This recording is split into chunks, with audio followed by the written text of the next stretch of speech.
All right, everybody. This is PodcastForWe, we the people. We're gonna do a breakdown of Final Fantasy VII, the remake. We love that game, and we wanted to review it. So we're gonna discuss it in great detail, more than most. And I have a different view than most people on certain aspects of it, and we're gonna dive into that and we're ascertain why do we like this game? Do we like this game? And more. All right, so I got categories for how we're doing this. I've got it broken down between, we're going to break down the story of the game, the visuals, the music or score, as you put it. We're going to go by the gameplay and then overall, okay? So, first things first, let's go over the story. The only reason why I want to start with the story of the game is because, of course, it's a role playing game, but you have a different perspective than I do because I've played the original. I've never played the original. I have only ever played Final Fantasy X, and it wasn't even to completion. I got to the fields of something or other where you're supposed to level up your guy before you go to the next thing, and I was. But you've played this game though. That's there's a big difference between playing The this remake game. and the original, yes. Yeah. So like and like the story is pretty in depth. So from your point of view, this game, do you feel was it made for you, like story wise? There's always an accessibility thing when you're talking about either sequels or prequels. Um, This is a remake. yeah, right. And writers, well, Well, we're not there yet. We're not there yet. We're not there yet. And I wish you hadn't read anything. I really do because I wanted to. Because I like stories and I like breaking down stories and such.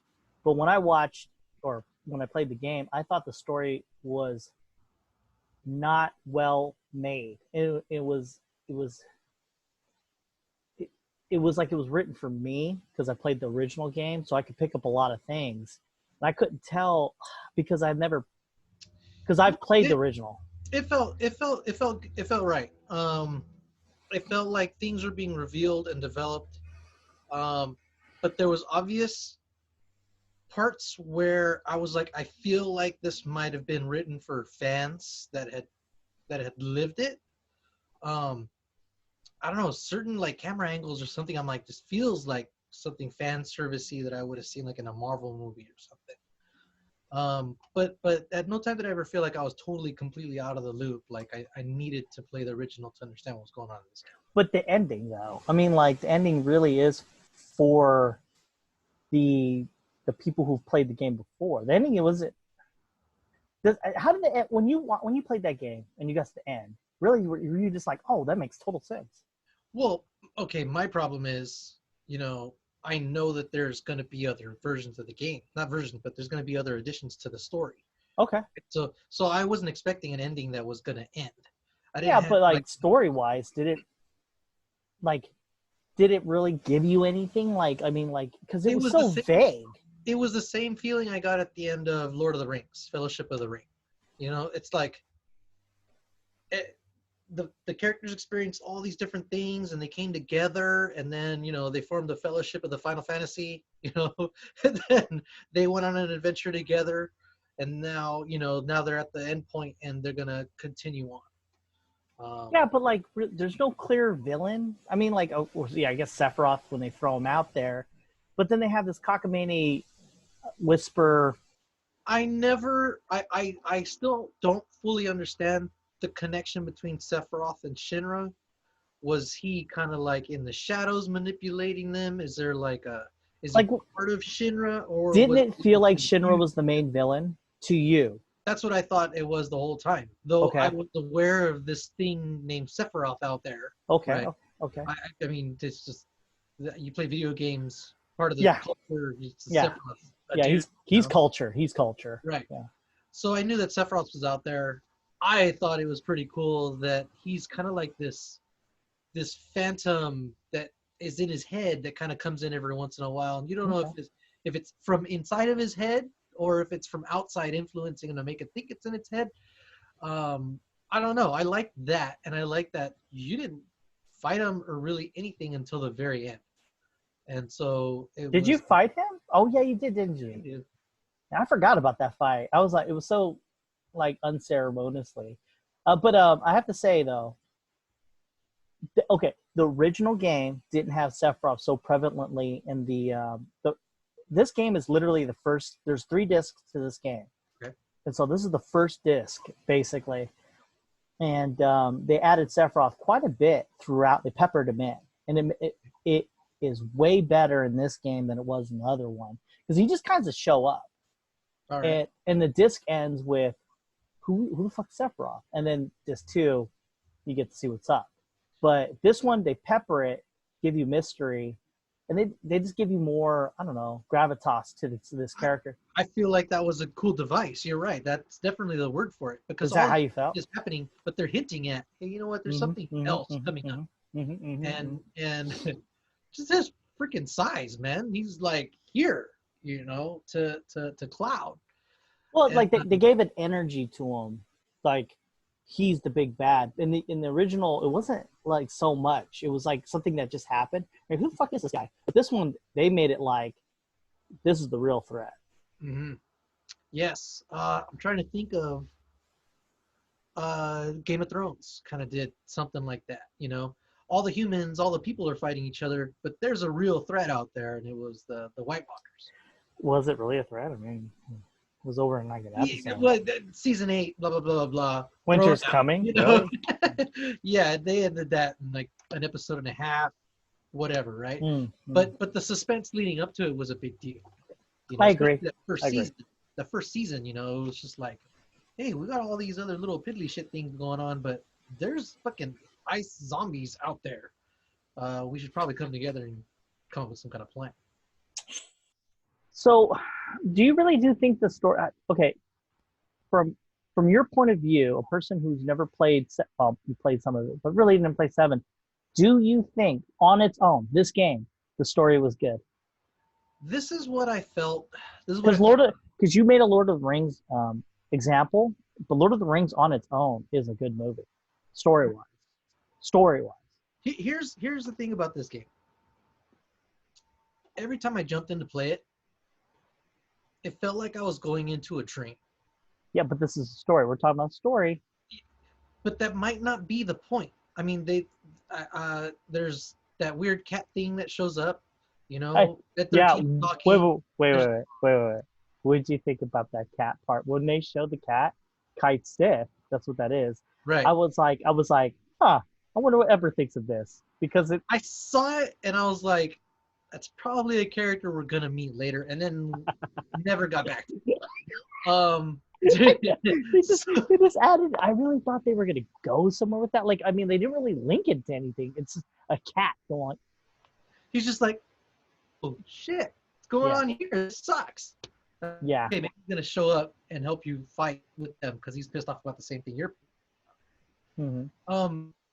But I mean, the trying to get at here is I don't think the story structure is as important as the feeling that you got from it. It was a real escape, you know, from all the other things that I'm dealing with right now. That felt like a dream, one of those dreams where maybe you become aware that you're dreaming and then just random shit starts happening and you're not really in control of it, you know? And I think that's kind of what they're going for. Well, no, I like the linear form of the game.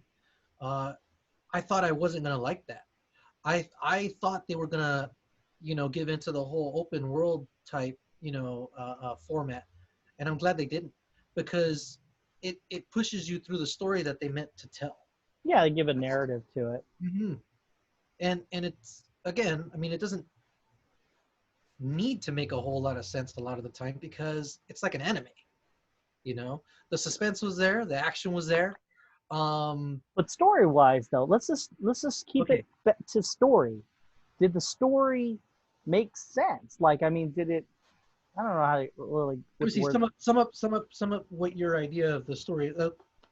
To me, this is what the story was. Because I know the direction it's going, but as I'm watching it, I'm like, well, I mean, having read about the other things that they do in the game, I'm like, man, Midgar is really just a little tiny part of this whole big thing that happens. Yeah. Right? But that's the thing. You had to read to figure it out. But I didn't feel like I missed that, you know. And I think it's gonna be really cool for people that hadn't played the game when they play the new games, and it just expands on that universe. Yeah. So yeah, I have You to say when you go from Leaf Village to all the other villages to, you know, the different like kingdoms and areas of the ninja world, you know, to use Naruto. Naruto reference, people, just let Yeah. me know. you start small, and then you start branching your way out. And I think that's a great way to world build. But you don't know that. Let's just stick with this I game. I don't know that. But again, it's to leave them something cool to do later on. I think just sticking to Midgar was awesome. I agree, but I mean, story-wise, back to story. Okay, Beginning, middle, end. Do you feel like that was achieved? Yeah, because the different characters had arcs. Cloud starts off, you know, kind of stoic, not giving a shit about anything. Money, money, money. Blah blah blah. He did have development. I agree with that. He developed.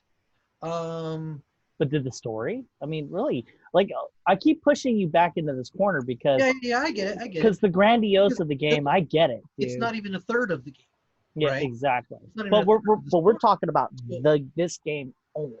Right. So all of this part of the story really did was just establish our heroes and get them to become a cohesive unit and work together, and then introduce the real bad guy, which was Several. I got kind of frustrated when we got to Wall Market. With the dancing? My question was, as was in the original game. Hey, whoa, wait up. Something's wrong here.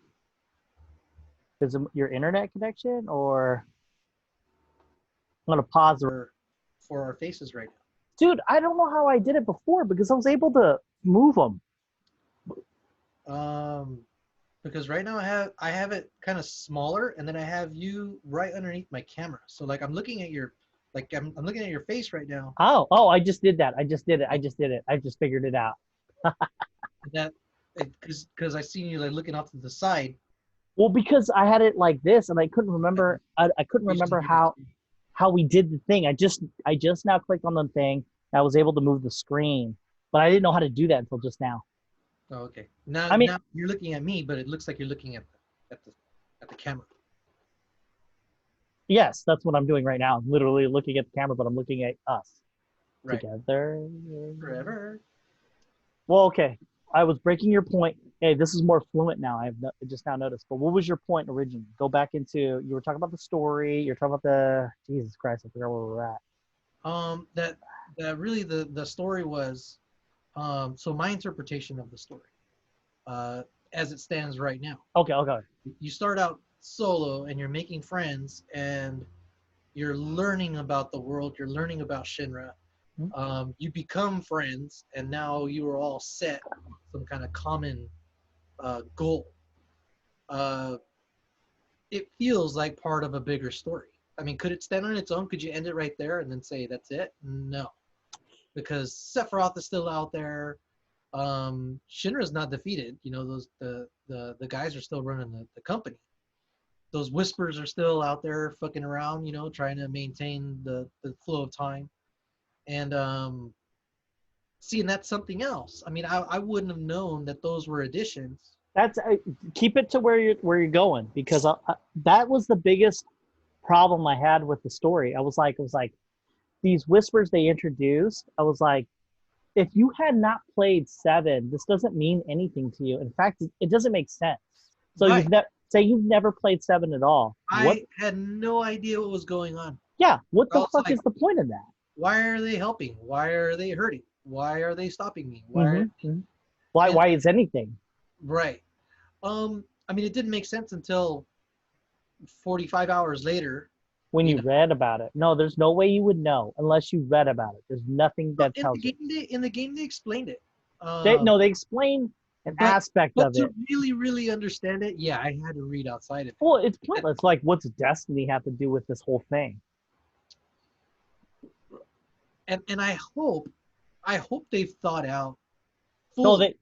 why they added the whispers in there, and Oh didn't do shit! I like, got you. Don't worry. you know, I will. I will explain all of that in just a second. But okay. I want to stick to this whole story aspect of it because I personally didn't think the story was that good, and I played seven to the zenith, and I played all of the Final Fantasy So VII compilations. I played. wait, There's a third. There's a game after this that no one has ever played. I feel, and I've played it.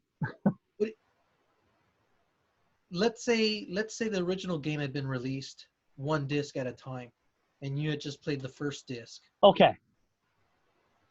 Would that story have been enough by itself? Okay. I have an answer for you that I just came up with literally just now. Because that's a good question.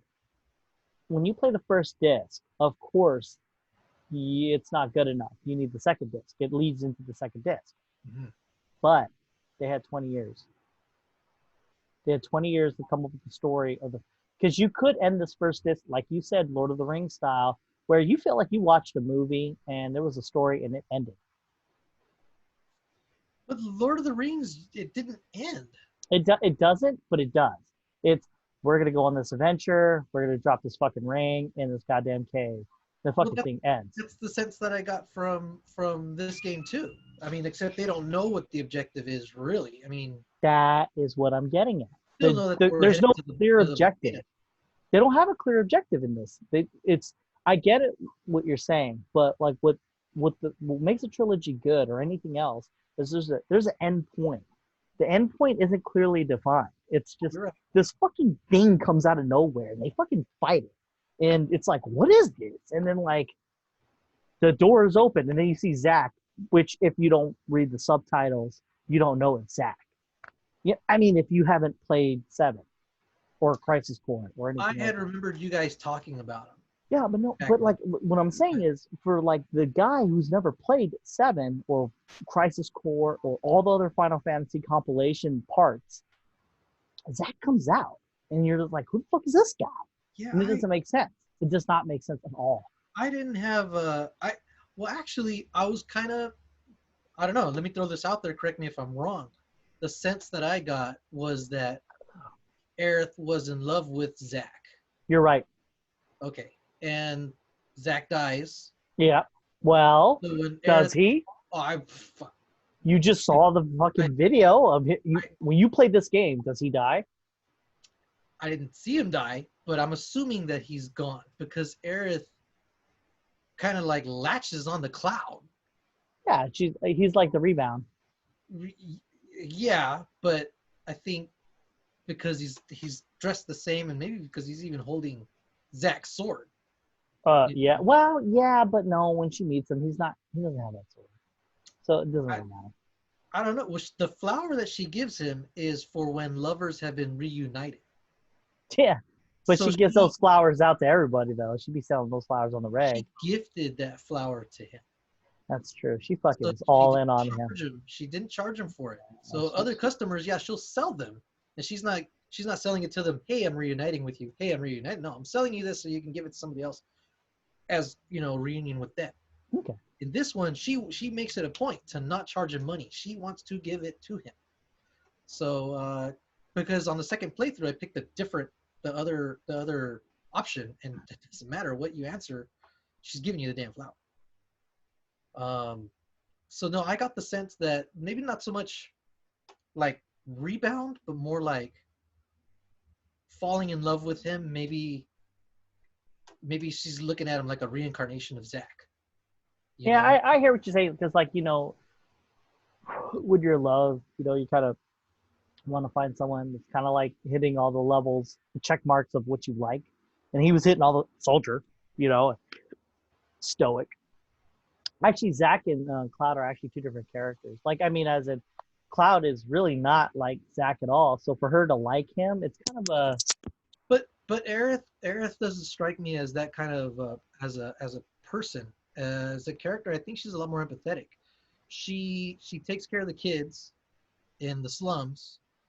She works, at that orphanage. She brings them flowers and stuff so they can decorate. I think she looks at Cloud more like as one of those kids from the orphanage. You You know, know, I have to say, probably the like, same thing, probably the same connection she had with Zach, understanding that they're soldiers and that they've had to do things and that they've been traumatized and they need to be cared for in that similar way. Not only like looking at him as like a kid, but as somebody else that's been through a trauma alone, and now another opportunity to help another one.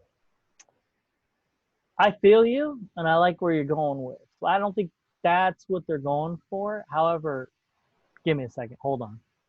Give me a second. Let me pause this shit real quick.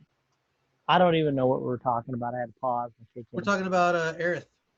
All right, check it out. Here, I'm gonna spoil the fuck out of some shit. Not for the rest of the games. I'm just not gonna do that. But you read about the whispers, right? What are the whispers?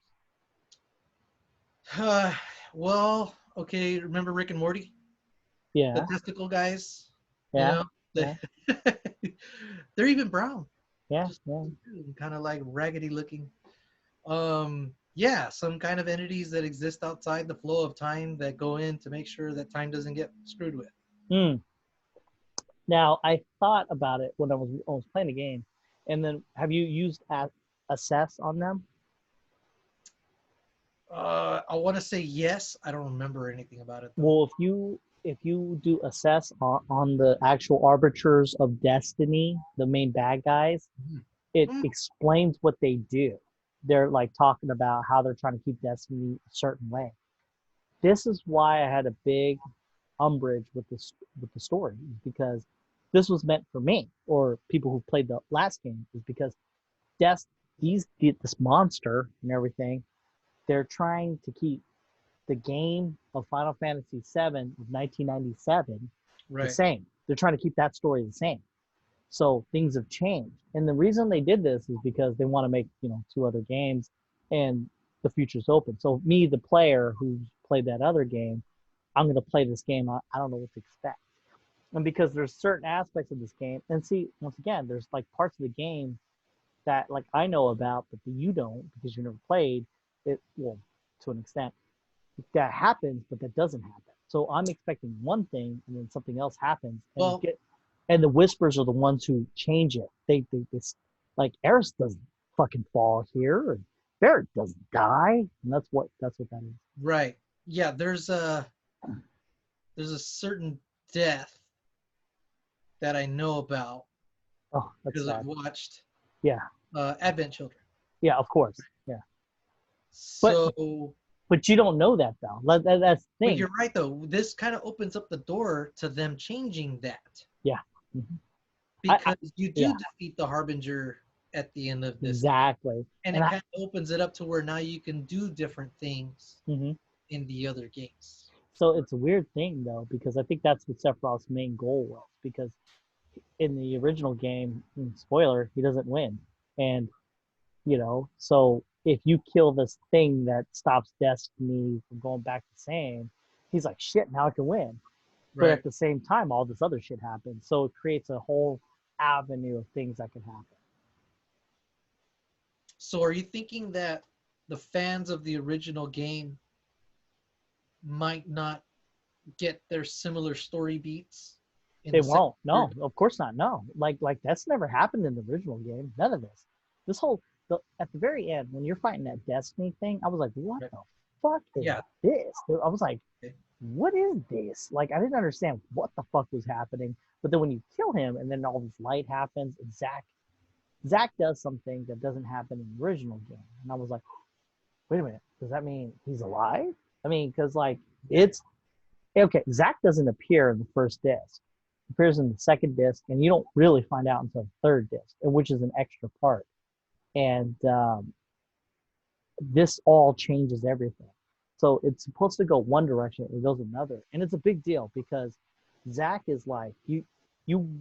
The thing that made I don't know if this is good because the thing that made Final Fantasy VII good story wise is it had tragedy.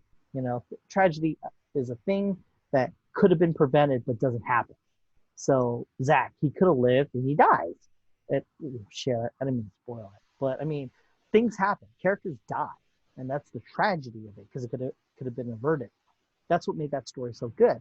and Okay. there's been always a longing in all the Final Fantasy fans, and that's why we all kept diving into this well of Final Fantasy.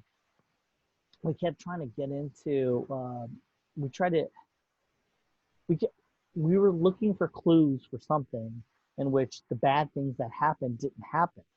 It, with this whole new story, it seems like they undid all that. So I don't know if that's good for you.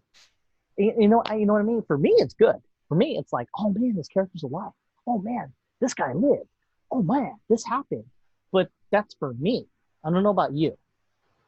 Yeah, I don't know because I mean, I'm trying to think because they did something similar in Star Trek, right? Yeah, with the That's been the big 2000. comparison. But in that case, I have seen all the movies. You know, Yeah, I've seen most of the TV shows. Um, but there's no tragedy there. You know what I mean? But yeah, that's, you know what I there's mean? Like with Final Fantasy, there's things that are well, bad that happen. actually there, actually there was. You know, spoiler alert if you never watched The Wrath of Khan. You know, But Star Trek 3. Star Trek 2. Yeah, no, but Star Trek 3, he comes back. Yeah, but to me, I mean, I can still watch that scene. I'm still like, man up, Uh, dude, man up. Agreed, but the difference here in Final Fantasy, it never gets. There is Yeah, no Star Trek never 3. come back. Star Trek 2 is Star Trek 2. Yeah, you're right. So what does this do for you? I mean, like, for me, it's all gravy. Everything I want is happening. But for you, who's never felt that tragedy, Well, I mean, you're just along for the ride. think about this too. I mean, I think it adds to the lore of the game. To know that there's another story kind of layered underneath the one that I just played. Hmm. It's the reason why I dove into like after I watched all of the Lord of the Rings movies, started kind of like looking up wiki articles about all the different characters and stuff, and just like taking a really deep dive, and then That's a deep dive. finding That, out about all these other things that had happened thousands of years before. yeah, So, yeah.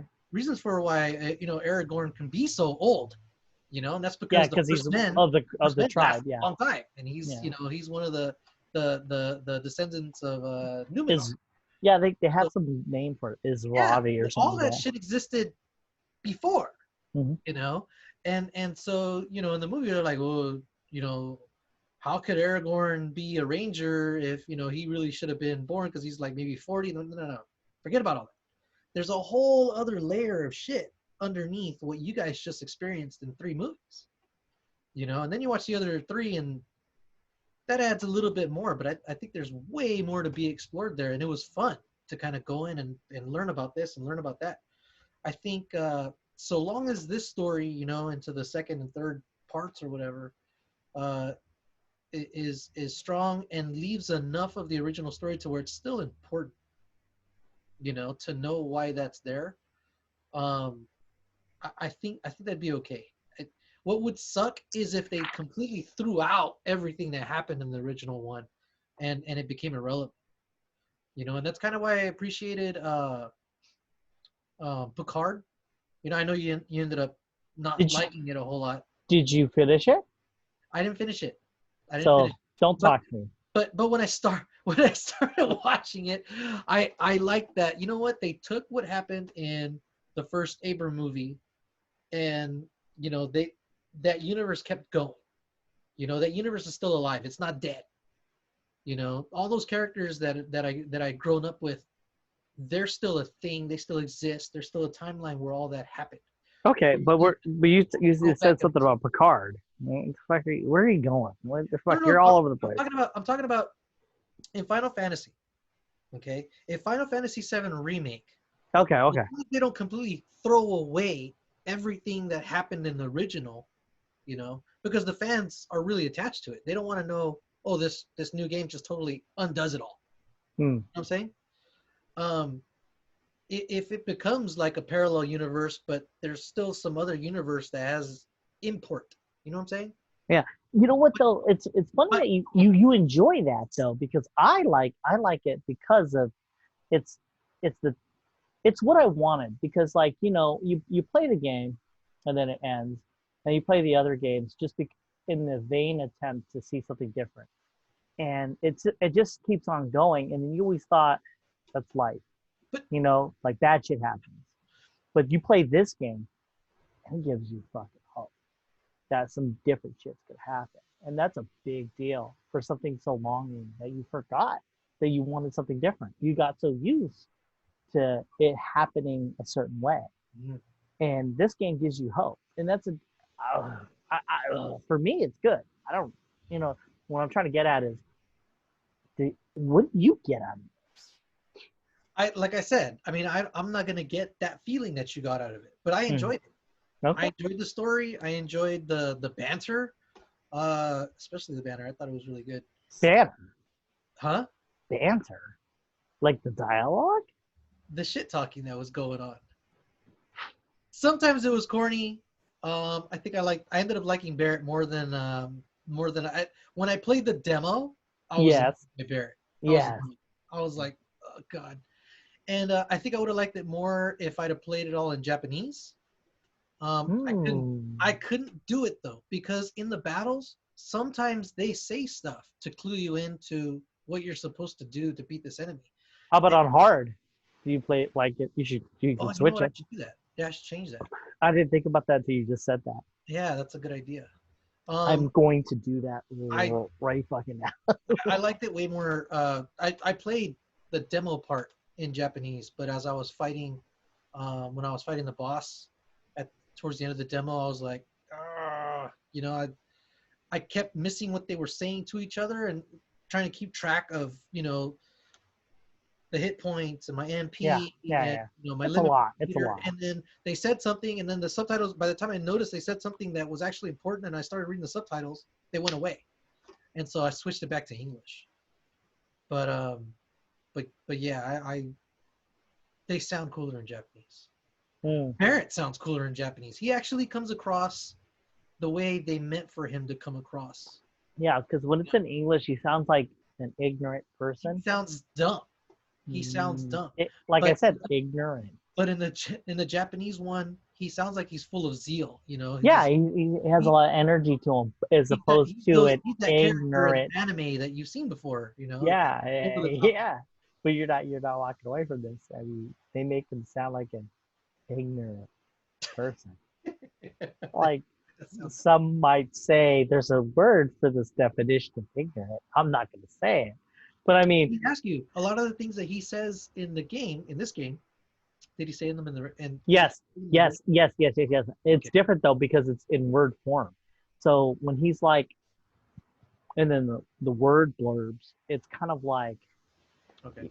it just works better with these kind of games. And I have to say, I mean, when it's voiced out, when you hear it in your head, I don't know, it kind of works better when you see it. But when you hear him say it, it's just like, Yeah, it could be the delivery. You know, it could be no, no, bad direction. no, you can't make those lines sound good. You can't. Yeah, you can. I think somebody. It's how it's written. It just no. It just sounds really I think. I think. English wise. It's not good. I think the delivery was just over the top. Even if it was You know, well, like how would you he like Samuel Jackson? he can explain. I think he can explain. I think they went to Sam Jackson on this. You know. No, I think that they didn't go Sam Jackson enough in the sense that you have a Japanese dude writing a fucking like what he thinks Samuel Jackson would say. That's If he had Quentin Tarantino writing his lines, I guarantee it would have sounded a lot better. Although the word "n," that's the why N word would have been more that's why you prevalent. can deliver it that way. It had to have been different. Yeah, I You agree. know? When Instead you of hear it in the him being Japanese, it on a does sound soapbox, better. yeah, instead of him being on a soapbox, Hmm. he could have been describing it, with deep emotion instead of outwards in your face, Yeah, Simpson emotion. yeah, it was pretty. It's pretty bad because he's one of the main characters, so it But didn't you come out know well. what I think they were trying to do? They were also trying to juxtapose his frenetic energy with Cloud's calm energy. Yeah, I They really have do to do felt that. a bromance between those two. Well, they didn't have to do that. The scene that I really liked was when they're going back down the elevator, or I'm sorry, going back up the elevator, and Barrett's still freaking out, and Cloud's just like, You mean after they blew up the macro after they reactor the blow it first up, time? yeah. Yeah, yeah, Yeah. yeah. And Cloud's just like chilling, and then Barrett kind of like chills too. You know, that energy kind of rubs off onto him, and I think I, that's the I, first connection they make. I like what you said, but I really do think it's one of those things where you're looking at a blank painting and then you're coming up with stuff. But no, no, no, no. I'm not saying that what you're saying is wrong. I don't think that they're capable of writing something like that. I just don't. Oh, okay. I, Yeah, I, I like what you said, and I I, agree with you. I think his first deliveries were wrong. I think if they had maybe like screen tested it with people that had never played the game before, they probably would have gotten those notes. You know I don't think they screen test though. that yeah, I don't think so either. Hmm. Did you notice you cannot record or take screenshots in chapter 18, the last chapter of the game? Why? They blocked it out. You know what's I think they were trying to keep it secret. what's weird? Well, let me think. Okay, give me a second. I didn't know that until just now. Give me a second. Let me eat on this. Check That's check your no, chapter 18 trophy. that's pretty cool because if you think about it, they try to keep it secret. That's so stupid though. They There's wanted so to many. protect readers. There's so But many yeah, hey, ways. the internet's the internet. I took a picture of it with my phone, you know. I know, no, but like seriously, I could get an app and fucking record everything that I want. That's Yeah, but that's cool. That's cool. but the thing is, if you didn't know, you were already in it. By the time you realize, I was like, oh shit, because there's so many cool scenes. I mean, I was like hitting the share button, hitting the share button, hitting the share button, and then I looked, and it was just it was a scene from chapter 17 that I kept seeing in the previous screen. I'm like, that's not right. And when I went back to look at my captures, nothing. What was your favorite uh cinematic thing When Cloud shows up with a motorcycle. on the second time? Yeah, the second one, the one on his Daytona Hardy or whatever it's called. Seriously, what made you think that you liked that? What I mean, not think. Why did you like that? What made me think that? But my brain made me think that. Not naturally. Tell me what I like. No, I'm kidding. I don't know, man. It was like I kind of knew the shit salad. Cloud's gonna show up and save the day. He doesn't just show up. He shows up with his freaking motorcycle. All right, pause there. What you just said. What is awesome about that is because your point of view. Because when 19 flashback to 1997, when that happened, when he comes with this motorcycle, it really is just him on a motorcycle, and he has a different kind of sword. It's kind of like a squarish kind of sword, and he's dragging it. It was mind fucking blowing. I was like, oh my god. And okay, fast forward to now, and they did that scene. I was like, this seems pretty fucking cool. You saying the words that you just said out of your fucking mouth, I'm like, wow, they must have really did it. Like they captured what I felt in 1997 in you. They did that to you. Like that's beautiful. When he came out, I texted you guys as it was happening. I know. Fucking shit just happened right now. I don't know. know what it was. I know. I didn't know what was different or the same. I was enjoying it. I was just like, oh, this is fucking awesome. It looks so fucking cool. Dragging his sword and fucking dudes up. I know. What's cool about that is because in 97, that's how I fucking felt. Nice. And they okay, so when it happened again, I was like, this seems really good. I really enjoy it. But I wonder if they're recreating that vigor, that energy that they did in 97. I mean, I was expecting... You are literally proving their point. Do you understand? When you said just now, I just let you just go on about that shit. You did exactly what I did in 97. And it's like that's cool. And I was expecting it, not him on his motorcycle. I mean, I was expecting the hero drops in at the last minute. Yeah. Do you remember when Shikamaru was fighting those ninjas? Which ones? Come on, man. He's holding them all with the shadows, and then he's losing strength, and then they're about to jump on him, and then Asuma shows up with his blade knuckles, and just kicks the shit out of everybody. In Shippuden? And no, not Shippuden. No, because it wasn't Shippuden. I think it's when they were trying to catch Sasuke, and everybody kind of No, stays no, behind. because Shikamaru, when they're finding this sound ninjas, he's only stopping the one ninja. And he fights the Oh, you're right, spider right. ninja. No, no, no. It was I think it was when Orochimaru comes to attack the town. Then I don't know. I don't remember exactly where it's at. You know, I could find it. I bet you we could YouTube it. No, But he's holding dudes with the shadows, and then like he's about to give up, and then Asuma shows up and kicks the shit out of everybody. fuck, I don't remember that part because it's so minuscule. Because Well, like, he drops down behind him, and you're like, oh shit, is this another bad guy? And then you see his face, and he's like smiling, and then he's puffing on a cigarette, and you're like, oh shit, that's Asuma, because the dude's always that's cool. That's smoking. cool. You know what? It's awesome that you remember those little things. But when Orochimaru with the sound before the sound ninjas, and he's taking over that town. I mean, I didn't. Yeah, you could be right. I'm No, probably wrong about where and which battle or whatever. no, I know, I know, I know. It's cool that you remember that kind of stuff.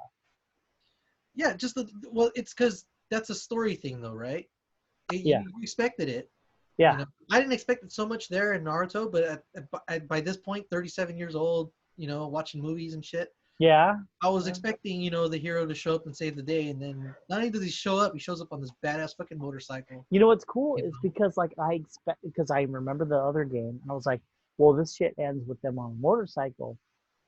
And when he comes out and he starts fucking people up with the motorcycle, I was like, this scene is really good. This is well done. It's better than the one in '97. Right.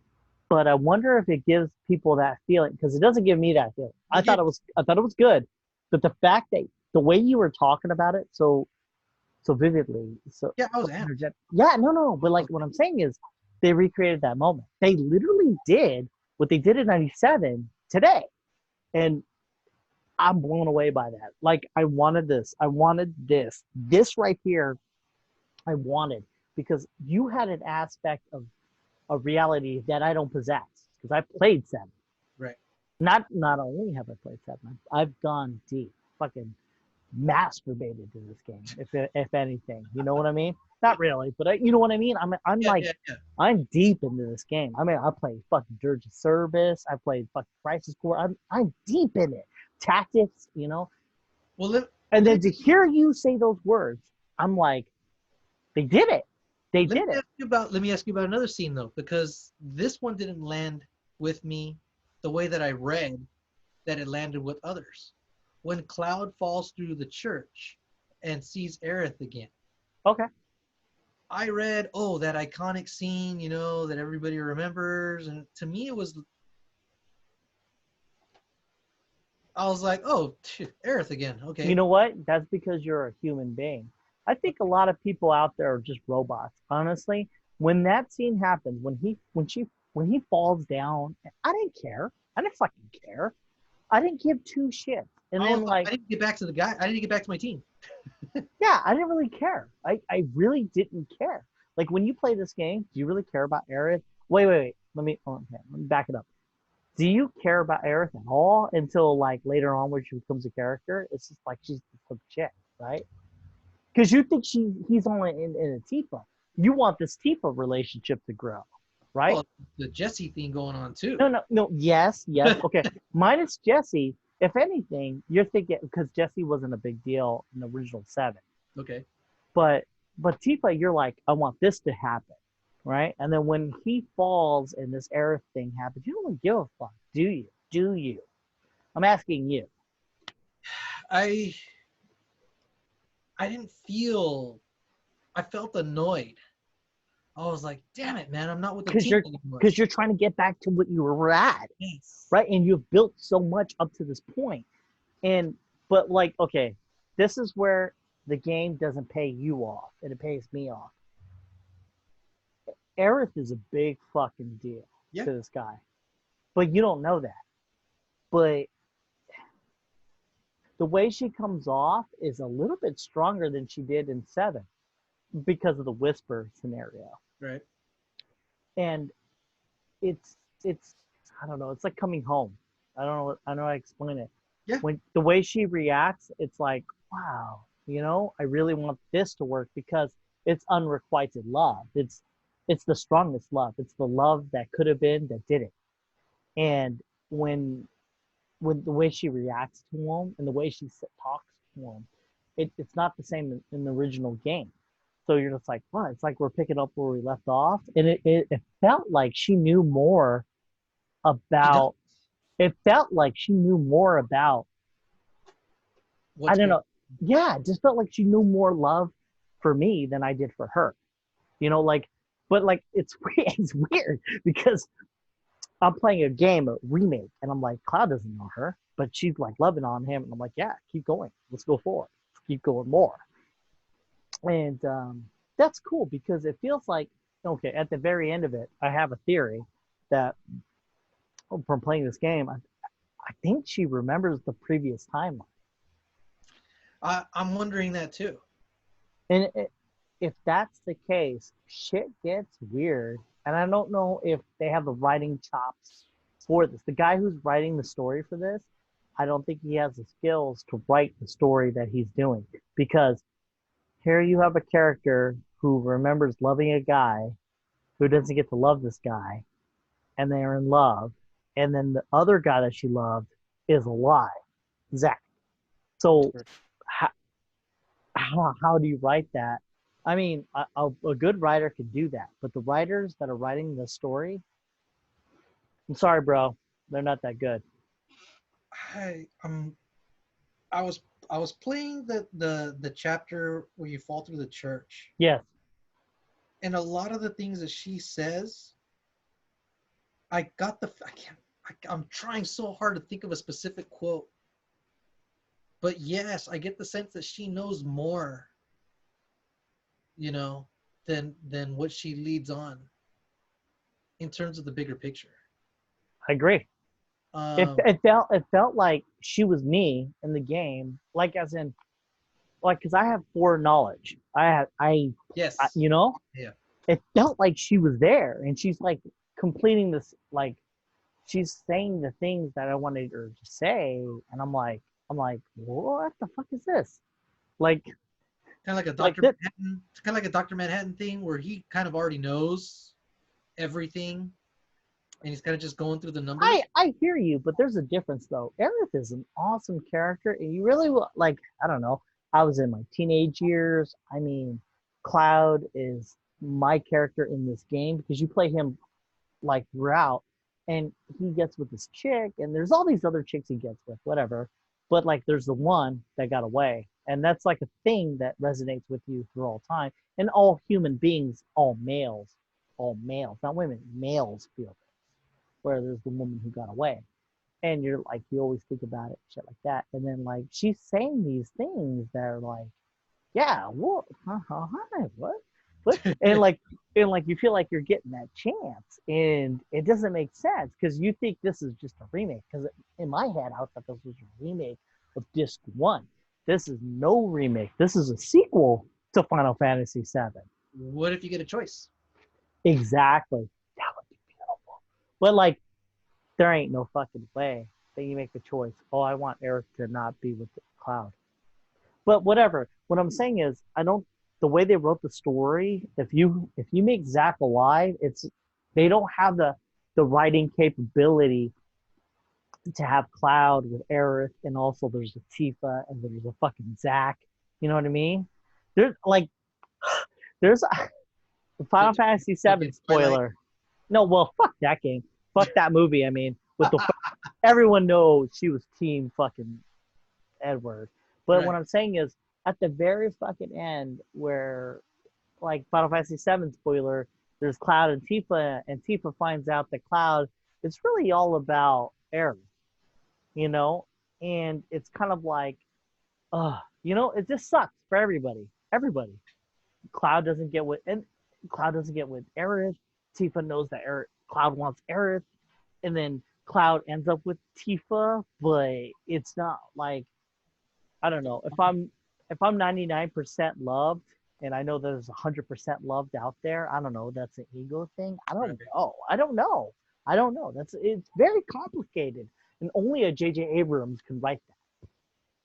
Well, I mean, JJ would write himself into a hole sometimes, into a corner where he couldn't Mystery get out. box. Yeah, yeah. Hopefully he doesn't. Hopefully they don't do that. But like, I don't feel like these writers are at this level. So the way they wrote the story, I don't think they're at that level. They can't connect the story in that way. They can't. They just know this. The writer of the story, I wrote this down. Give me a second. His name is Tetsuya Noruma. He makes Kingdom Hearts and a lot of other Final Fantasy games. He's big shit. But if you've ever played his games, story-wise, it's convoluted and it's not well written. That's what I'm trying to get at in this while we were doing the story part of my review or our review. I was trying to get us to the point where I was like, the story isn't well written. It just isn't. I mean, I wasn't. I usually don't expect, big time stories from action games, I guess. Really? You played The Witcher, right? But yeah, but lately they've been pretty damn good, you know. But I think of that as like, like way up here. I wasn't expecting that good of a story from Witcher. Red Dead Redemption 1 and 2. Okay. Okay. Awesome stories. But then there's games that, you play and it's not so much for the story, but just great action, funny and engaging characters or whatever. But the story has to be convoluted. Why? Because you have to have an excuse to go fight this, or you have to have an excuse to go fight that. Here, this game kind of had its like peaks and valleys action-wise, but a lot of times it felt like an excuse to go out and have some action, and I'm okay with that. I don't know. I didn't feel this way or that way about the story. I was excited throughout the game to go back and keep playing the game, and to not have to think about things too much. Just kind of like let it happen. Like I said, like a dream. Shit didn't have to make sense, but damn, it was good. The only annoying part for me was Wall Market. I don't know. I was there and I'm like, we're still in this fucking place. All right.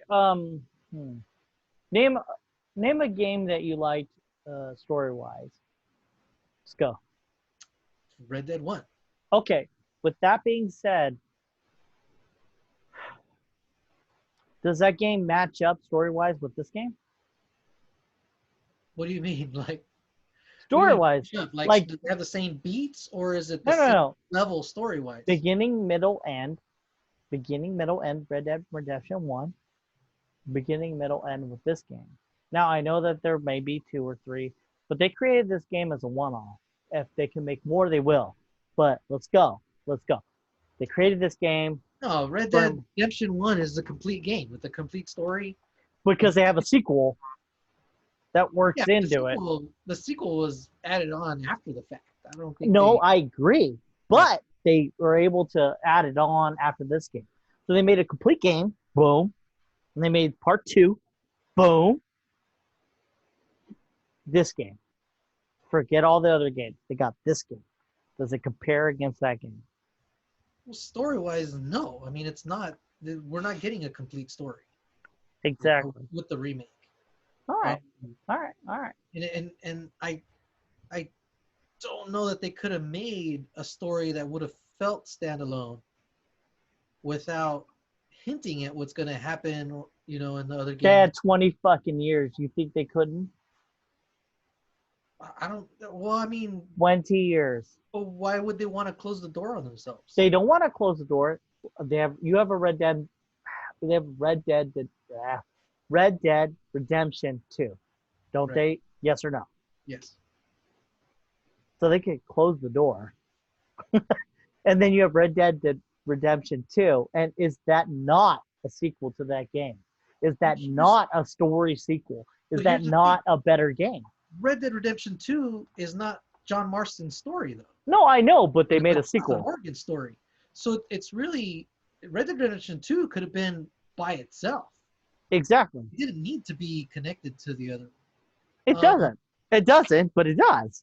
But Final Fantasy VII Remake has to have part of the DNA of the other games in it. I mean, it has No. You have 20 fucking years. You can create a game that begins and ends. Well, how would you have ended Remake then? Well, actually, I have to say, I mean, the way they ended it was pretty cool with the whole Destiny thing, but I would have layered Destiny in there as a villain of sorts, because when Destiny comes out, when you fight this fucking huge thing, and believe it or not, this is give me a second, Tetsuya Noroma. That's a thing he does. He just inserts these fucking huge ass battles. He's such a good director and character designer, because I play Kingdom Hearts quite a bit, but it's fucking vague what's going on, and he creates this MacGuffin of Destiny, and it works for me because I get it. I kill this thing, and Destiny opens, and I have a new avenue. Aerith could live, that kind of thing, and that's a big deal in my world. So I think that if they had peppered it more and explained it more, instead of side quests like find the cat or find the bear or find this thing, side quest leading to the what Destiny is, because you can do every side quest, all of them, and it has nothing to do with the main story. But if you do enough side quests, like, okay, if you created a scenario where all the side quests explain what Destiny is, and that Sephiroth created an avenue of Destiny, that if you kill this, you know what I mean? You see what I'm saying? I think they're gonna have to do that in the next game. Of course, cool. But I'm not talking about that game. We're You're right. this game. Would have been cool to know what is the reason for the change. Exactly. Why is the timeline changing? Did find a way to change the timeline? Yeah. You know, and now the Whispers are here to try and straighten it back out. I'll do you one better. They didn't have to explain how Sephiroth changed it. They could have explained the fact that there's a thing that can change destiny. It really is just ham-fisted in your face that there's this thing, this entity that keeps destiny going. Now here's the problem. Is Sephiroth alive after 7? Wow, I'm not going to tell you because that will spoil it. Right. Well, I mean, okay. Final Fantasy Advent Children comes out, and you know that happens. You know, there's Advent Children and there's Dirge of Service.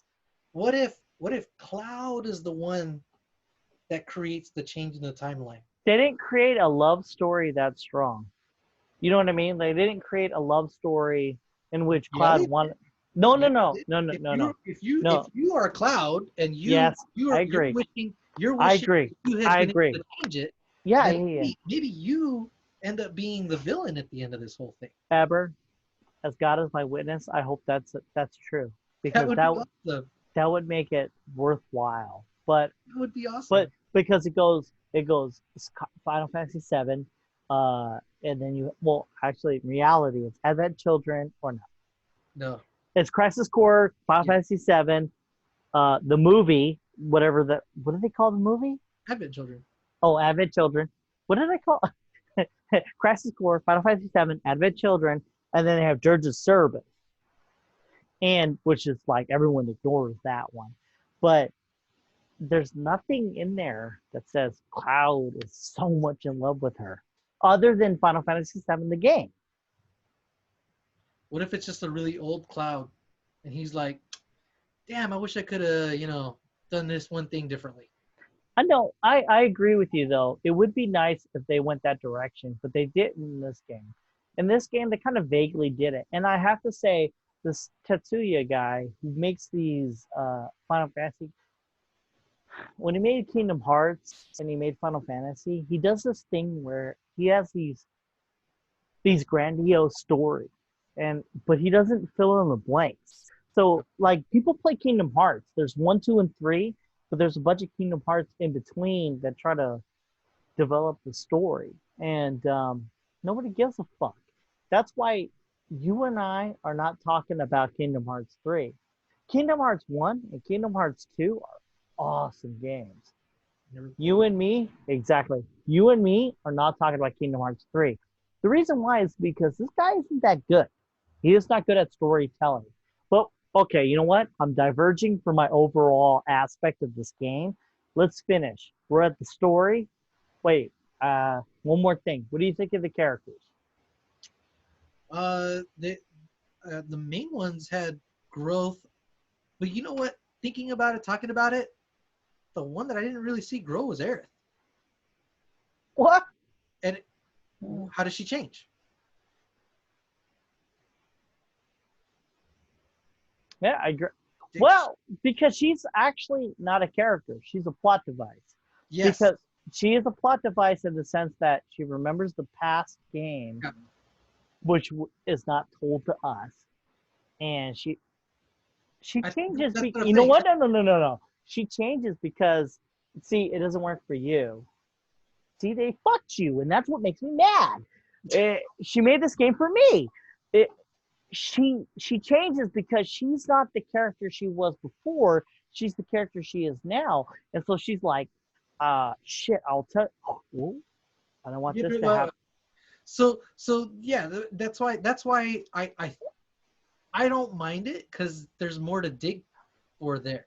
You know, I I I guess there's two camps then, right? There's people that like watch a movie and want everything to be in there and self-contained. And then there's people that enjoy taking a deeper dive after they've watched the movie to kind of like savor it and get right. Um, I don't mind it in this case. To me, now that I'm playing through it again, I kind of get to see it through this other filter now, and it's going to add more enjoyment to my second, maybe even third playthroughs. Not just being all leveled up and badass and just like plowing through enemies. That's what I'm playing for. That's what I thought I was playing for too. But when I did run into Aerith again and started seeing some of their interactions after reading what I had already read, uh, and then you talking about her not being the person that her not having to change really because she is who she was at the end of whatever, right? Yeah. I don't know. I find that interesting. I think it's just But interesting. yeah, there's more layers to you. Oh, you know what? Yeah, I guess. Okay, for me, it's I played seven, and they made this game for me because I played seven, and then it's a different era. For you, who's not a normal human being, it's what is the story? What is all this? Why is she acting like this? Timelines, and then you dig deeper. But then there's the average Joe. Average Joe, does he get this game? Does he dig deep? Average Joe does not dig deep. They didn't make this game for the average Joe. They made it for. I guess that makes sense. They made it for you. They made it for me. Yeah, but I Average Joe think is not looking in to why whispers or whispers. yeah, but I mean, I think I think that bodes well for the game then, because if people are kind of picking it up and enjoying the action, and if they buy enough of it, we'll get our second and third games. Well, natural. You know what? Hold on. Hold on that thought. I gotta pee real quick. Let me pee. Is Go that ahead. cool? Got some good peeing. All right. So where do we leave off? We're on the story. We're talking about the Oh, character development. good. Yeah, it was pretty good. You're right, Aerith. Gats didn't develop, but she did because she's coming from a point of view of I've lived these events. What do I do to make them better? It. I didn't get that sense. I got a sense of. I think she's kind of. It's gonna happen. It's gonna happen. I kind of got a sense of futility from her. Hmm. What do you mean? Like, uh, there was there's a few interactions where I just got the feeling where she was almost like, "What's the point?" Really? Yeah. Not in a bad way. Obviously, somebody that's happy to be alive and having interactions with people, but at the same time, it was like she was gonna bring up something, and then she was like, "That's okay. Don't worry about it. Just keep Yeah. going. All right. What's the point of talking about it? It's gonna happen.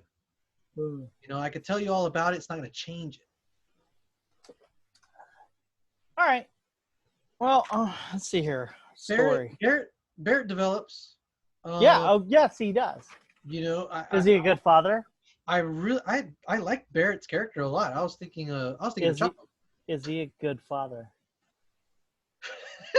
we, we could get like, I don't think so. You know what's She, funny she is stays at their hidden base. this is a common thing in Final Fantasies. If you played all the Final Fantasies, it's like the dad is a piece of shit, dude. Like 7, he's a piece of shit, and 8, he's a piece of shit. It's like Squall and his dad Laguna, and then 10, he's a piece of shit. He becomes the devil himself. I mean, like Final Fantasy's theme is dads are pieces of shit. That's the thing. But yet the son loves them. Well, I mean, it's him and Marlene, right? No, I know, but like, What? Yeah, I don't know. I mean, you're a dad. You Eber Nava, dad. he makes some irresponsible choices. Exactly. No, like it's funny because that's a common theme in Final Fantasy. Do you know what Final Fantasy is? Like Final Fantasy, the name, because they keep coming up with numbers. Do you understand what that is? What is it? Okay, so I feel like I've said this before in one of these podcasts, but The Whisper's gonna show up and try to, keep you stop from. me! Oh shit! Oh no! So the makers of Final Fantasy, SquareSoft at the time, not Square Enix, but SquareSoft, they were doomed. They were gonna lose it all. They were making games, it didn't work, and they didn't know what to do. But they had a fantasy game, and they called it the Final Fantasy because that was it. That was their final gambit. That was it, and they made $1 million bajillion. They just kept going after that. Right. But okay, so I need to write this number down here. Give me a second here. Give me a second. Sorry, visuals, differences. What did you think about that whole dancing thing that Cloud did to become to what? I hated that. I didn't think it fit with his character. It didn't. When did he, as a soldier, did he get dance training too, or what? They remedy that in Final Fantasy VIII. They literally create a Cloud-like character and then make it do that. But I have to say, in Final Fantasy VII, there's never a point where he dances. So when he starts dancing, I was angry. I thought they did that for Woke. What did you think? No, I don't think they did it for that. I think they were just trying to be cute or funny at the expense of your main hero. Yeah, I guess. You don't do that to the hero character. You should have done that to another side character. What'd you massage scene? I thought that was funny. The way that she like. I thought it was funny. That was okay, because again, Cloud left when he was pretty young. Yeah. I don't know. Is this like Kurt Russell's Soldier? His first time, feeling that kind of thing with his hand, only his hand. Because she's a hand massagist, not a dick massagist. You know what? You're married. I am single. So I think if you came and touched me on the forehead right now, I might come.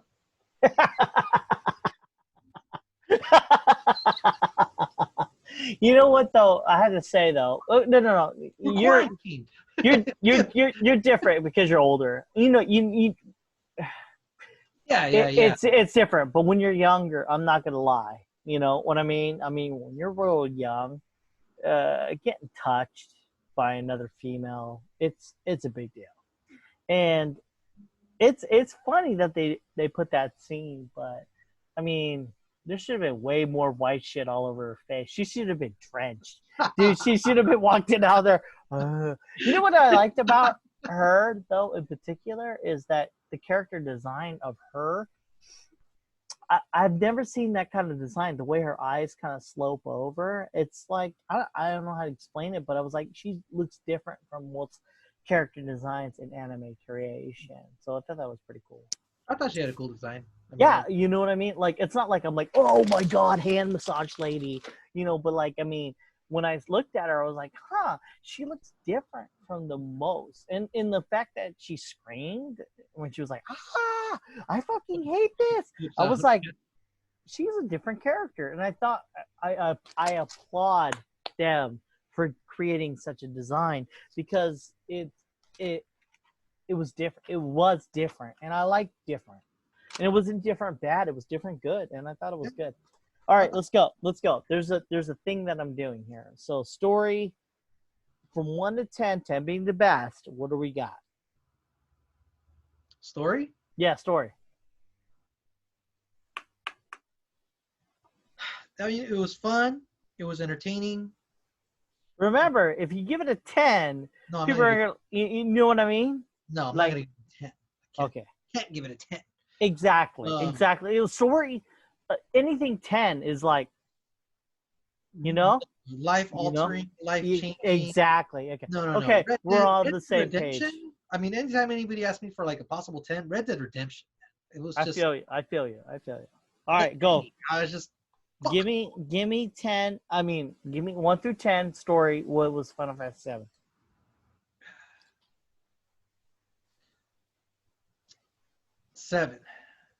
7. I feel you on that, dude. I felt 7 on that, and I feel fun, but a little meandering. I think I'm probably taking the most points off only because of Wall Market.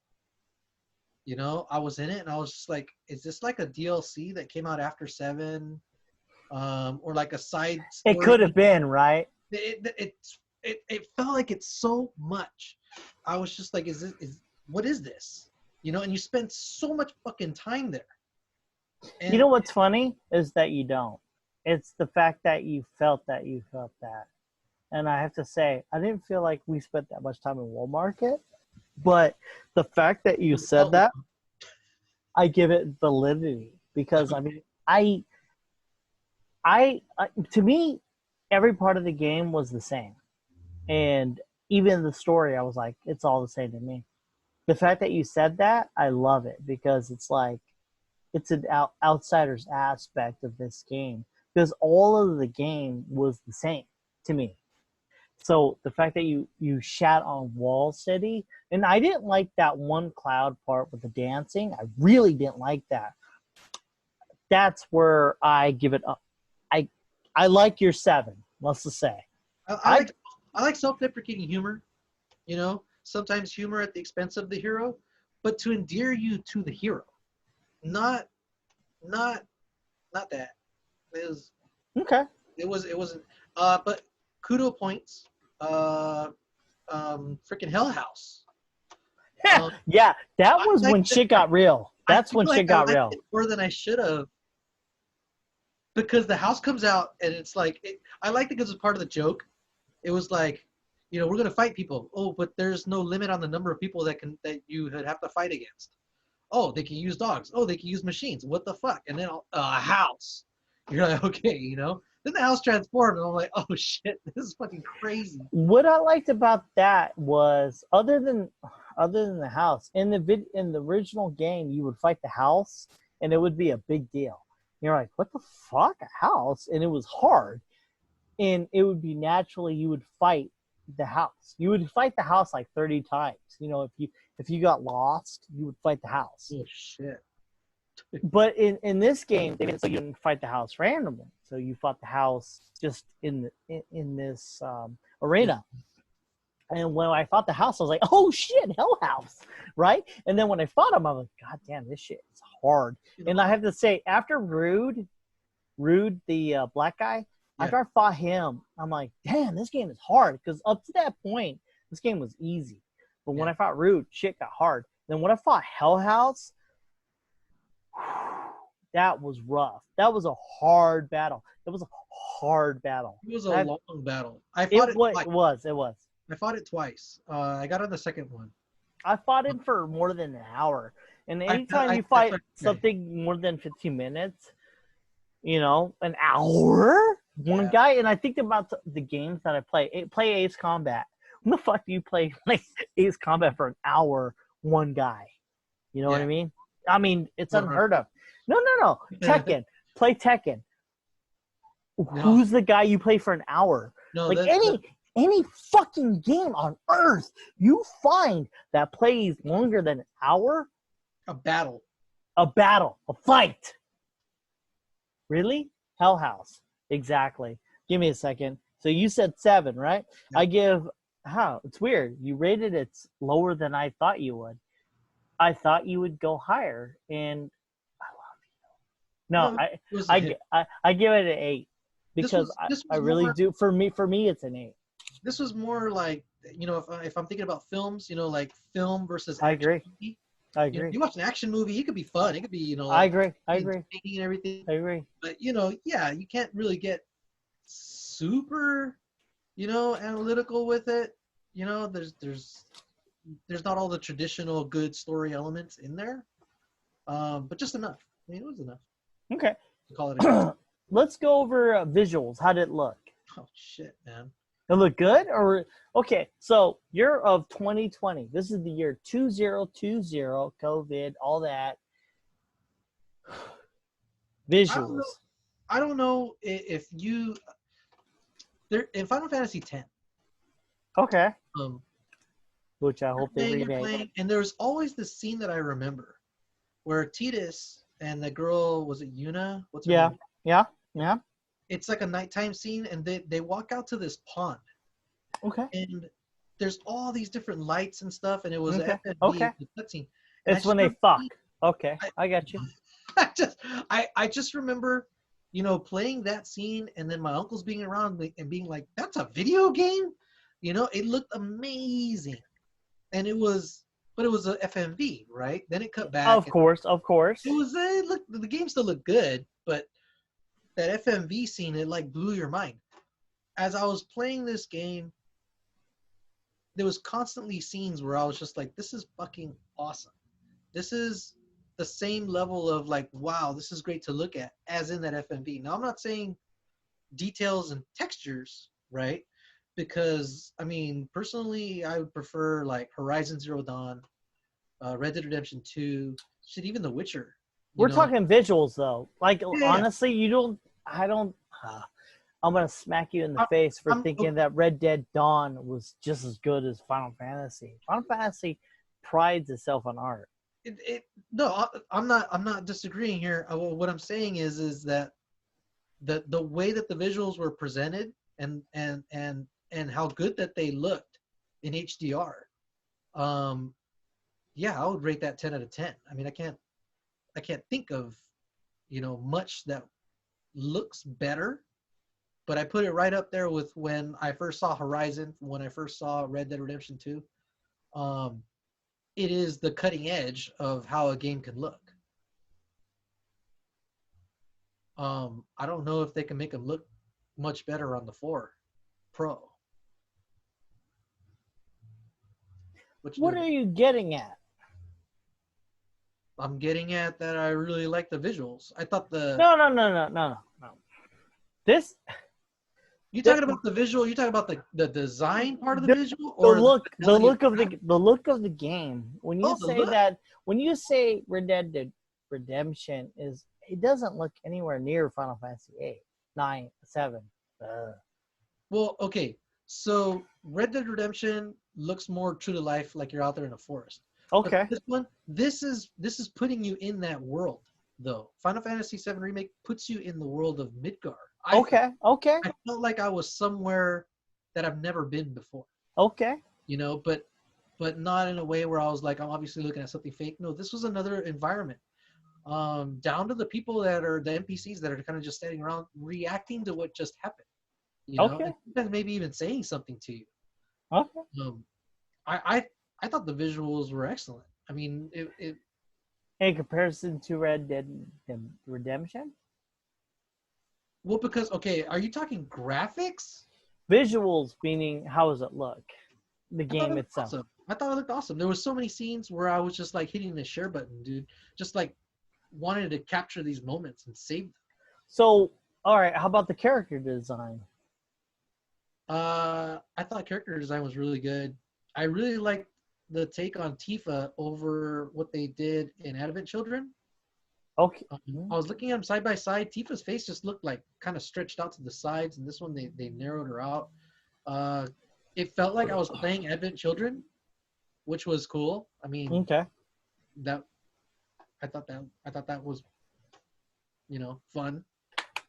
What your pencil do? No, I was trying to make it look like rubber. Like it's rubber. Yeah. Okay. All right. So So overall, 1 to 10, how did it look? See, it's just you're asking a big question there, though, dude. Whoa! It looked 10 like is perfect. it looked like art. 1 is bad. For my personal taste and my enjoyment of looking at scenes and just like being like, Like what I mean by visuals is like the cinematic scenes, the panning, ambiance of it all. You know, what do you think? If you had to rate it 1 through 10, 10 being the best, 10 out of 10. You gave it 10 out of 10. I would Perfect. give it a 10 out of 10. Huh? Perfect. 10 is perfect. I would give it a 10 out of 10. There was a lot of scenes where it was the FMVs and it just went straight back into the game and it felt yes I agree. You know? Like it looked real. Like when you went from, like, for instance, when you fought not Rude but the other guy, Reno, it went from CG, not CG, it went from gameplay to FMV. It worked. It went whoop, and then boom, they fought. There was a lot of variety. So you had, that steampunk, inner city stuff. Then you had you didn't have any like countryside rolling vistas or anything like that, but you had like deserty, sandy areas. You had junkyards. You had neighborhoods. You had dates. Oh shit, man! You play the first chapter and a half in nighttime, and then when he first walks out of his apartment, into Sector 7, and he opens the door, and the light kind of floods in, and then like your eyes adjust. What's really the camera adjusting, right? They're playing with the lights. Your eyes adjust, and then you start to see the details and the rooftops of the town in front of you. I thought that was super well done, because up until then I thought, man, this is an amazing looking game, and then they do that, and you're just like taken again. It's almost like in First Man. Have you seen that one? Yes. So they do this thing where they do the whole landing on the moon in widescreen. They don't go to IMAX until they come out of the lunar lander, and then as they pass through the porthole for the lunar lander, the hatch, as they pass through the hatch, then the camera expands into the full IMAX ratio and color fidelity and definition. So you get this this experience of like, wow, just your vision opening up. Yes. I thought they did that really good in that one That's scene. good artistic design that doesn't exist in Final Fantasy VII. I got that sense when he walks out of his apartment the first time. I also I'm telling you, dude, because it was all in light, and then all of a sudden, I'm sorry, it was all in dark, and then all of a sudden it's all in light. Kind of like when Dorothy comes out of her house, and then there's color. Yeah. That was like, okay, we took the visuals, the badass visuals that you saw in the first chapter and a half, and now we're throwing in all the lighting effects to it too. I have to give you that because I just don't have that perspective that you do. And although you give it a 10, I give it an 8. I have to give it an 8. Why are you pulling it down to an 8? Well, an 8 because the things that you're mentioning is something that you witnessed, that you seen, that you were surprised by, that you noticed. As I'm watching it, visual-wise, I'm thinking, like, it's just things that are happening. I never once I was like, You know, when you said First Man, right? You mentioned that movie, right? First Man, yeah. When you see that in 4K and you see when they get to the moon and shit like that, it is a level of shit just happened. Never once did I feel that in Final Fantasy VII. Although I did love the game and I was enjoying it the whole time, there was never a time where I was like, and like, I played the original, so it wasn't like, say, Tifa or not Tifa, Aerith is like, I'm going to be immortal for the rest on. It wasn't a thing where I was like, there were scenes where they were trying to do that, where they would stop and be like, oh look, the view, oh, we'll never see this again or whatever, blah blah blah. Yeah. Those didn't strike me as much. They looked pretty. I think it was just color. To give it a 10, like you gave the story a 7. I just don't understand where you're getting this whole visual is going to be 10. I've never hit the share button so many times on a game. I've never wanted to see so many scenes that I saw, and I was just like, damn, this is cool. This could be a fucking wallpaper, over and over again. All right. That being said, all right, let's move past this visuals. Pretty good. What do you think of the character designs? Pretty good? Cloud, Tifa? They were like anime. Again, were they? They felt like anime characters. I mean, Cloud's eyes are pretty damn big. That's important. For the Mako eyes. The soldier, the Mako eyes. Yeah. Yeah, I thought the character design was good. I thought everybody looked cool,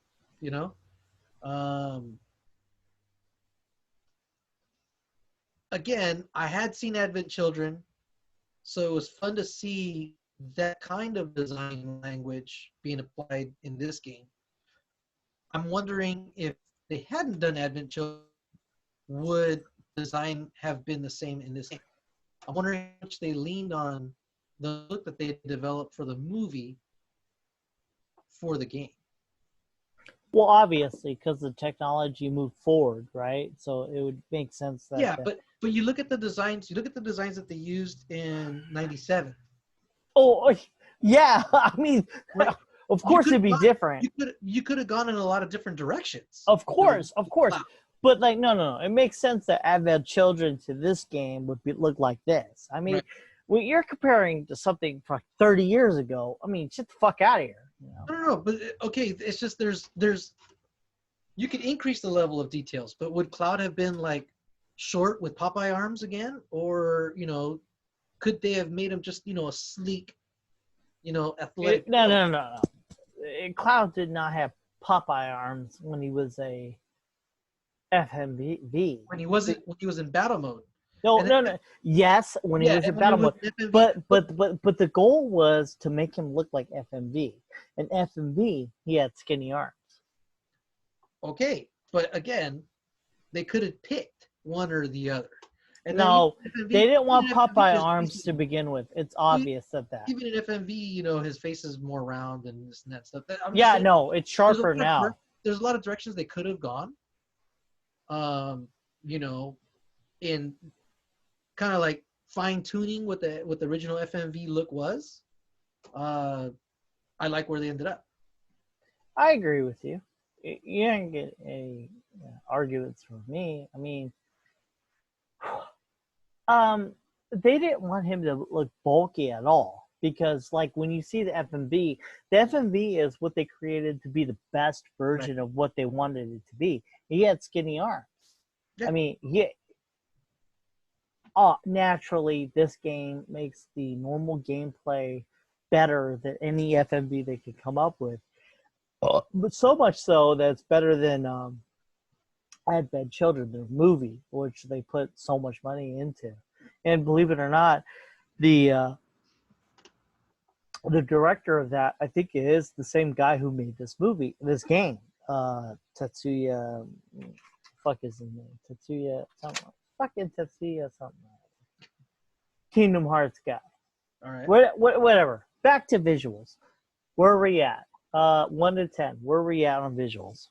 Well, we said 10 for visuals, but I think we're talking about character design. Oh, no. Well, yeah, but it's within visuals. So you saying 10. And you know what? All that was is that I wanted dig deeper into what you were talking about, regardless of visuals. Oh, I gotta say what I think of visuals, because you gave it a 10. I didn't think it was that great, so I gave it an 8. Okay. No. That's just my rating. I Yeah, didn't think it was a 10 though. It was like, Jesus Christ, have you played God of War? 10 is pretty. I mean, fuck, you're talking perfect. yeah. I've played God of War. I thought this was up there, man. I thought it was with God of War. And you know what the beauty of this is because you and me are talking. It's a conversation between me and you, and the people who watch these videos will decide, and it will be a thing in which they will agree or disagree with you or me. And who gives a fuck? In reality, it's I wanted to hear what you said, and you wanted to hear what I said, and that's what really matters. Yeah, as I was playing God of War, I thought it was cool, but I mean, it was good. It was good. I mean, I'm not gonna lie. I'm not gonna downplay it. It's probably one of the best looking games out there. But as I was playing Final Fantasy VII Remake, I was just, I don't know. I was blown away. A lot of cool compositions, a lot of cool colors. When you break things open and the little sparkles and glitters and shit come out, all that was really cool. Well, you hear a ghost or what? No, my kid opened the door. Hold on, I'll be right back. I have to unleash the rage of why are you doing stuff. All right, team. We've got visual at a Eber gives it a 7. I give it an 8. I don't think that's big fucking deal. I gave it a 7. That's what you said? Visuals? Oh, you gave it a 10. My bad. That's what story. My bad. No. You're right. Story, you gave it a 10. I gave it a 8. No, story, I gave it a 7. So, Visuals, I gave it a 10. Yeah. Story, I gave it an 8. All right. Okay. So, okay. This shit should be easy. Music, what do you give it? A high 8. Why? There was a lot of it. Okay.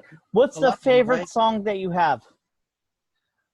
There's a sector, the tunnels going to kind of like when you have the mission chapter 9 when you're on your way to Wall Market. There's this cool techno music when you're going through the tunnels. Air's theme, and all the different variations of it. Well, it's when you have to operate the hands. Yeah, not that part. That was a different kind of music, but it's when you get to the second half and you're fighting all the bumps. Okay, and you really like that music? I don't know why I really got into it. When you're in Wall Market, there's a song that's playing, but there's different versions of the song depending on what market you're in. So the music you liked, huh? I did like the music. I liked the. You didn't like the music. And you gave it a what's the score of the music? A high 8.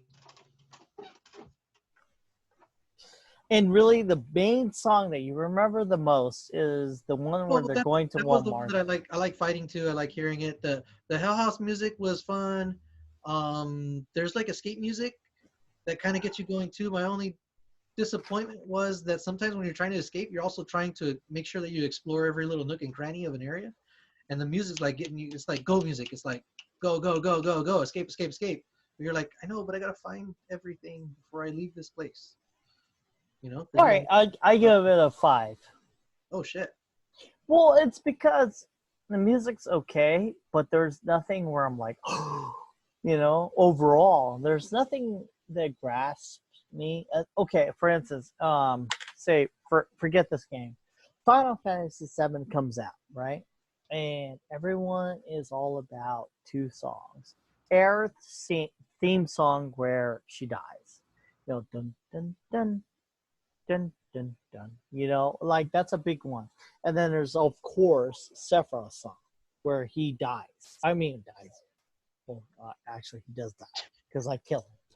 But there's Sephiroth's song where he comes out, and it's and if you ever looked about Urubo Numatsu, the guy who makes the song, how he came up with that song is like a bunch of different variations of things that happened in his life. And that's why it resonates with everybody. Everyone's like, oh, I remember the One Winged Angel, which is Sephiroth's song. And then Sephiroth song comes out in this game, which is kind of weird because, you know, it's the first disc, you know, like you have 3 games or 3 discs, and you don't expect to hear his song until the last part.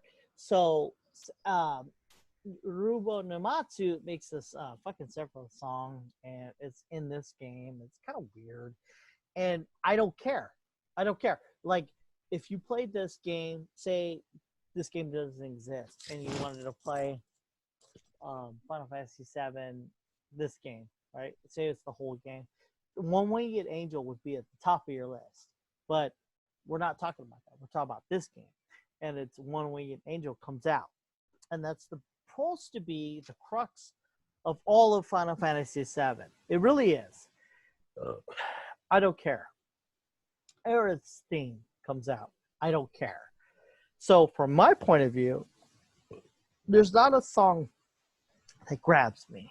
But One Winged Angel, I've heard it a million times. There's no way I'm going to be like, this is the song for me. And Aerith's theme, there's no way I'm going to be like, yeah, this is the song for me. And that's it. That's the end of it. Well, here's the thing. I mean, I don't know if you felt this way, but when I was fighting Sephiroth, I was like, shit, this is fucking crazy right now. I didn't realize they were playing One Winged Angel until I like started listening and then heard it, and then I realized that they were playing it. But then the music's not supposed to take over the scenes. Well, have you ever watched Interstellar? Yes. And does it not work better when the music works with each other? Yeah, that's Hans Zimmer just beating on No, I know. But Hans Zimmer explains to you, this is how movies are done. This is how entertainment is done. You are supposed to enjoy the visuals as well as the audio. But here's the thing. I think I did enjoy the music because, taken as a whole, when I was fighting Sephiroth, it was the combination of, the suspense building up to get to that scene. The fact that Sephiroth is so iconic, the fact that we're in the last chapter, this is probably the last fight, and all of those things, and the music also hyping you up to fight too, but not consciously thinking of all those things. Just all those things haven't led you to that point where you're in this fight and you're engrossed in it and you're having fun in it. You're fully engaged. Really? Without having to think about why. All right. Cool. I'll give you that. What It's supposed to be a little bit more subconscious, music's supposed to not take over the movie. I feel now, no. It's supposed to be a synergy between the two. Yes. But synergy is different than one dominating the other. I agree, but there's never once a time where I'm like, this is melding well with the other. And you're talking about a guy who's played the original. So when Winged Angel comes on, I'm like, why? And then when I hear, I think that was probably fan service. Okay, what'd you think when you heard that? The same reason why Duel of Fates gets played in, episode 2 and 3 has nothing to do with Darth Maul coming out. But when you watch Phantom Menace, and you hear Duel of Fates, isn't that a thing? Was there a Duel of Fates level moment with the music in this game? No. Okay, and then you get all right. I'll still give it a 10 because you gave it an 8. I give it an 8. You gave it an 8. Okay, yeah, I'll leave it at 8. You said whatever I gave. I don't know. Fuck a 10. You fucked up all the numbers too, bitch. So. I said a 5. Okay, yeah, there. I'm still at 8. And All I right. think I kind of proved my point too. There was no Duel of Fates moment with music in there, but I felt that it was enough. I mean, I felt. All right. All right. How about this? Overall, what did you think of the game? 1 to 10. What did you think? What are your pros and what are your cons? Well, I mean, I bought it day one, and I don't regret it. Of Pros, course. Of course. pros, great action, fun, funny. Um, the combat system, I liked it a lot. You know what? Let's. I Yeah, said we never overall. We talked. never talked about gameplay. Let's talk about gameplay. Combat system. What did you think? So I like the combat system and exactly what I asked for. I don't know if they read my mind or maybe I didn't see it in the demo version. Was button mapping of sorts. You know, putting shortcuts to certain moves that you were going to want to use over and over again to the face buttons. Um, did you map any of your stuff? Yeah, definitely with focus strikes. But I learned that focus strikes increase the stagger rate. So Yeah. everybody had a focus strike in the way I mapped it. Yeah, mine was always triangle because I figured it's an arrow up and it was Because you kept pressing the button.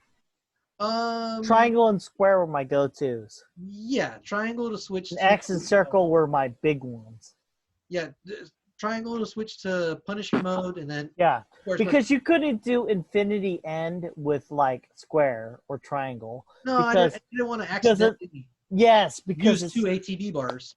no, not just that. It's because they're stuck in that one spot. If you do infinity end and they're moving, Yeah, there you just wasted that animation scene. So whenever it was a scene where they're stuck in one spot, then you want it there.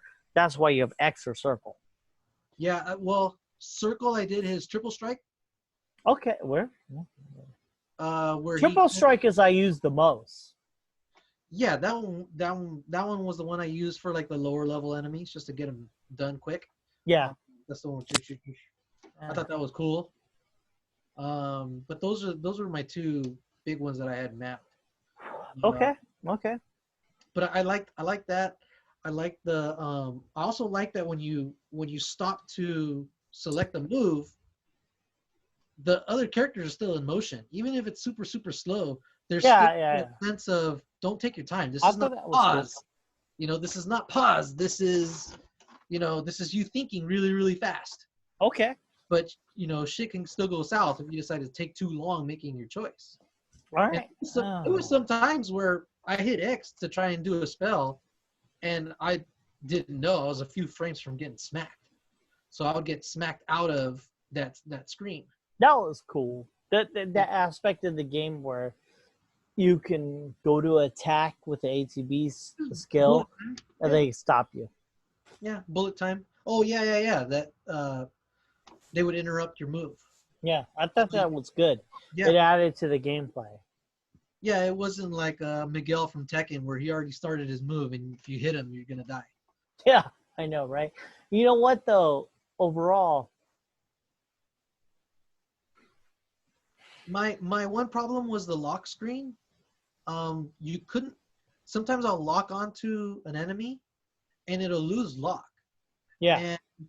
And sometimes Cloud will be like, he'll start attacking in like a random direction because I wanted him to move that way. I wanted him to strafe that way without hitting dodge. And he'll turn away from whoever I was engaged with and start like slashing in a random direction. I'm like, no, asshole, I had you locked on this other guy. And then he'll get hit in the back and you'll die. Yeah. That was one gripe that I had about the lock system.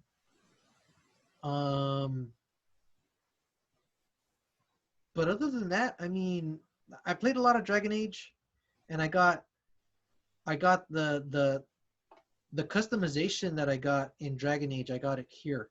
That was something I didn't like in Witcher. Witcher, you're leveling up your character to be able to use better equipment, but the better equipment, the stats on that equipment was pretty much locked in place. You couldn't do much of anything to improve the stats on the equipment. In this one, that materia system, shit. I mean, I really, really like it because you would get a new materia, and all of a sudden it's like, oh, who could I put this on? Mm-hmm. And that might change the dynamic of the team. And then I also like that sometimes the team changed.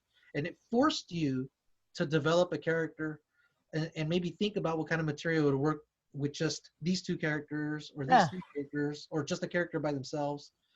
So it forced you to tune your guy Yeah. and kept that interesting instead of just tuning. Would you think about the limit attacks? The limit breaks? Yeah.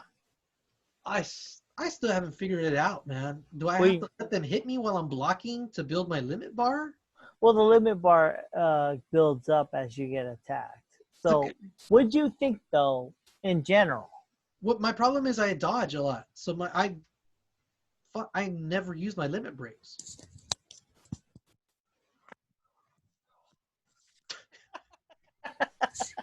That's the main game. I know, and that's the main game. Every time I got to use one, it was awesome, but I mean, sometimes it would be filling up kind of late in a battle, and I never used it as a finisher. It never turned into that for me. All right, ATB style. What was good for you?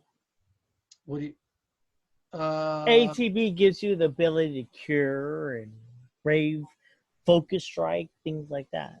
I later in the game, I ended up taking healing and magnify, so that when I had my healer heal one person, it healed everybody. Of course. I didn't think of that till like later on. I was using really. I was using it with lightning and just zapping multiple motherfuckers. Yeah. Which was fun. I want to get my hand on another magnify. Yeah, you only get the one, right? So far I've only gotten the one. It used to be in Final Fantasy VII. What would happen is you level up the materia, and once you max it out, you would get the other one. I don't know why they took that away. So you would have like the base materia, and then you'd have the level 2, the level 3, and the level 4? Yeah, say you had Magnify, which didn't exist in Final Fantasy VII, the original game. Okay. You would have Magnify. You level up to the max. Same thing, you level it up. You level up to the max, you would get the other one. Because it would birth the other one. Like Magnifia or Magnify. No, like Fire aggro. That's what I'm saying. Fire and then fire again. Yeah. Okay. It would just keep birthing itself. Oh, that's cool. Yeah, but this game didn't do that. So, you have to find it. It gives you that ability when you beat the game. But Magnify is pretty much like, okay, in Final Fantasy VII, the original game, Magnify wasn't called Magnify. It was called All. And you would have many versions of that. And you would just keep leveling it up, and then you would have more of it. So basically, you would have 3 characters with All or Magnify. Okay. And that's what you would do. That's how you would cure everybody. And the reason why that doesn't sound like an overpowered thing is because before Final Fantasy VII, all the way up, you could naturally heal everybody or use fire on everybody. That was a normal thing. So Final Fantasy VII comes in, and it becomes a thing where it's different. So you have to get this all materia. But you would just level up the all materia. Fast forward 20 years, you got this game. You have to level up Magnify, and it doesn't do that. So I don't know what to do. I like it because it makes it special. Yes. You really do have to figure out the character of the character. What kind of person is this going to be in your party? Yeah, like, are you an attack mage or are you just a fighter? I agree. Yeah. I agree. That and I think that makes the attachment stronger because you're giving your character a personality in battle. Yes. Yeah, I agree. They're either looking in my head, I was like, Aerith is the attack magic lady. Yeah, I've never had her strong on attack, but tactical magic. So she gives barrier, she gives healing, she gives raise. She raises people back from the dead. Cloud, fighter, straight up. Yep, attack. Barrett, I put him in the middle, between attack and and mage. And then Tifa, same thing, attack, attack, attack. She was attacker, yeah, definitely. Too bad Red 13 is not a character. You know what's so late in the game? That would have been cool, actually. That I think about it, that Right? would have been cool. That would have made those last 2 chapters again like brand new. Yeah, I A new know. character to play with and tinker with. In the original Final Fantasy 13, or no, 7, 13. I loved Red. Red was my guy, dude. And what I like about it is the fact that they kept him the way he was in Final Fantasy 7, because he was a thinker. And so when he started talking, I was like, he's gonna be an idiot. And he started talking, I was like, Nice. he's articulate. I was wondering about that. He was smart then. He was smart now. What I like about it is when you beat the game of Final Fantasy 7 and he starts talking, which kind of expands the story. You're just like, the dog knows. dude, I loved Red 13, and so they gave him an onus that is strong as hell. I really liked it. It's just too bad you couldn't play it. And it's something that's missing in the party too. Are you frozen or?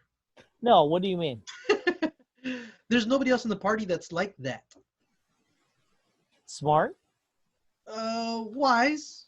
No, smart. He's smart. Like a lot of the characters in this game. Yeah, I know, but seriously, a lot of the characters are dumb.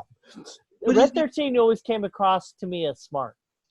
I felt, well, at least my feeling in this game was that he knows a lot because. No, he's smart. No, he's smart. He doesn't know a lot. He's just smart because the way he breaks things apart. He's like, yeah. Do this. Well, that's what I'm saying. He's measured. You know, he can communicate with people without getting in their face about it or being mean about it. You know, and that kind of comes from being wise. Because when I think smart, I'm thinking knowing a bunch of stuff. Okay. When I think wise, I think it's being able to be observant and being able to apply what you know in a productive way. Barrett can be abrasive, right? His heart's in the right place, but sometimes he's too in your face about it, or too judgmental. I agree with that. Cloud, he keeps everything inside and he doesn't really want to open up. Whether that's a defense mechanism or not, I don't know. I don't know much about the character yet. Aerith is just like loving with everybody, so you don't really know, is she gonna give you the honest answer, even if it's gonna hurt. And the fact that she kind of holds back a lot of times, kind of leads me to believe no, she probably won't give you the straight shit, for fear of hurting you. Tifa, I feel like, I don't know. Tifa kind of feels like the strong anime character type, but but not the wise kind of center of the group. What do you mean? So you had Professor X and Beast. Okay. And that was a combination of, you combine them two and you have a combination of like wisdom and smarts. Mm-hmm. They were both almost kind of the same character, except X is obviously the leader of the group, right? But you had a voice that people listened to because it just came from a place where you're like, okay, that's worth listening to. Barrett, sometimes you could just like, dude, he's just loud. Cloud, you'd be like, well, he's putting up a front, he's trying to be cool. Aerith, well, she loves everybody, so she's not gonna say anything to hurt anybody's feelings. Tifa, I think, was her own character. She was like conflicted about whether or not to be part of this, and whether or not what they were doing was the right thing, or whether they were doing things was the right way. But I feel like she wasn't saying anything about it. Okay. It seemed like when Avalanche was doing their thing, and Killing people. Huh? Killing people. Yeah, she was like, she was at loggerheads with them sometimes, but it almost seemed like she was being non-confrontational about it. But with Red 13, he was spitting a little bit more truth and honesty at everybody. Real quick, what do you think the overall game was? 1 to 10, 10 being the best, 1 being the worst. What do you give it? This is not the best. I mean, No. I know that. But 1 to 10, 10 being the best, 1 being the worst. What number do you give it? I don't know, man. This game for me fills a niche that I didn't have. Okay. I Where are you giving this game all around? It's below Witcher. It's below Red Dead. It's right around where I would put Dragon Age, though I think I've played Dragon Age a lot more and will play Dragon Age a lot more, Dragon Age Inquisition. But I'd put it above games like Call of Duty. Okay, well, Really different give me game. a number. 1 being the worst, 10 being the best. Give me the fucking number of the worst. Shit, man. Give me a 1, 2, 3, 4, 5, 6, 7, 8, 9, 10. Below 8. So what? A low 8. 8. 8, period. Yeah, like maybe between an 8 and 8.5. Tops. Shut up. I'm done. That's all I wanted is a number. So, Ever rates this game at an 8.25. Give me a second. E equals 8.2. Oh, I thought you could run my number through an equation equals. No, I have a fucking equation. E equals E8 2.5. So, for our fans, this game equals an 8.25 on the Eber scale. All right. Just so you know. If anyone ever wants to know what Eber thinks of this game is, it's 8.25. It's because all I did was gave each section a game, a number, and then I just divided by 4 because I only gave it 4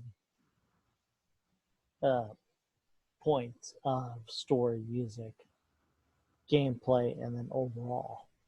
So give me a second. There's also like replayability, something that I wish this game had was a way for us to enjoy it together.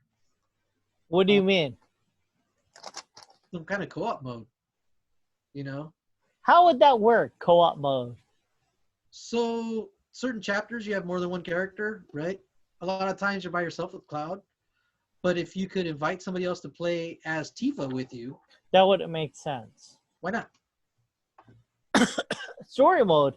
So I fall from the fucking Sector 7 or whatever the fuck, and I'm with Aerith. What, I'm going to play with another person? Well, you don't have to. Maybe like a hard mode. Maybe a hard mode option to play with the other characters in your party as other people playing. But that wouldn't make sense with the way the game is designed. What do you mean? So I'm just talking about the battles. But that's just battles. But that would make sense with the game itself. So okay, the battle arena. Okay. What?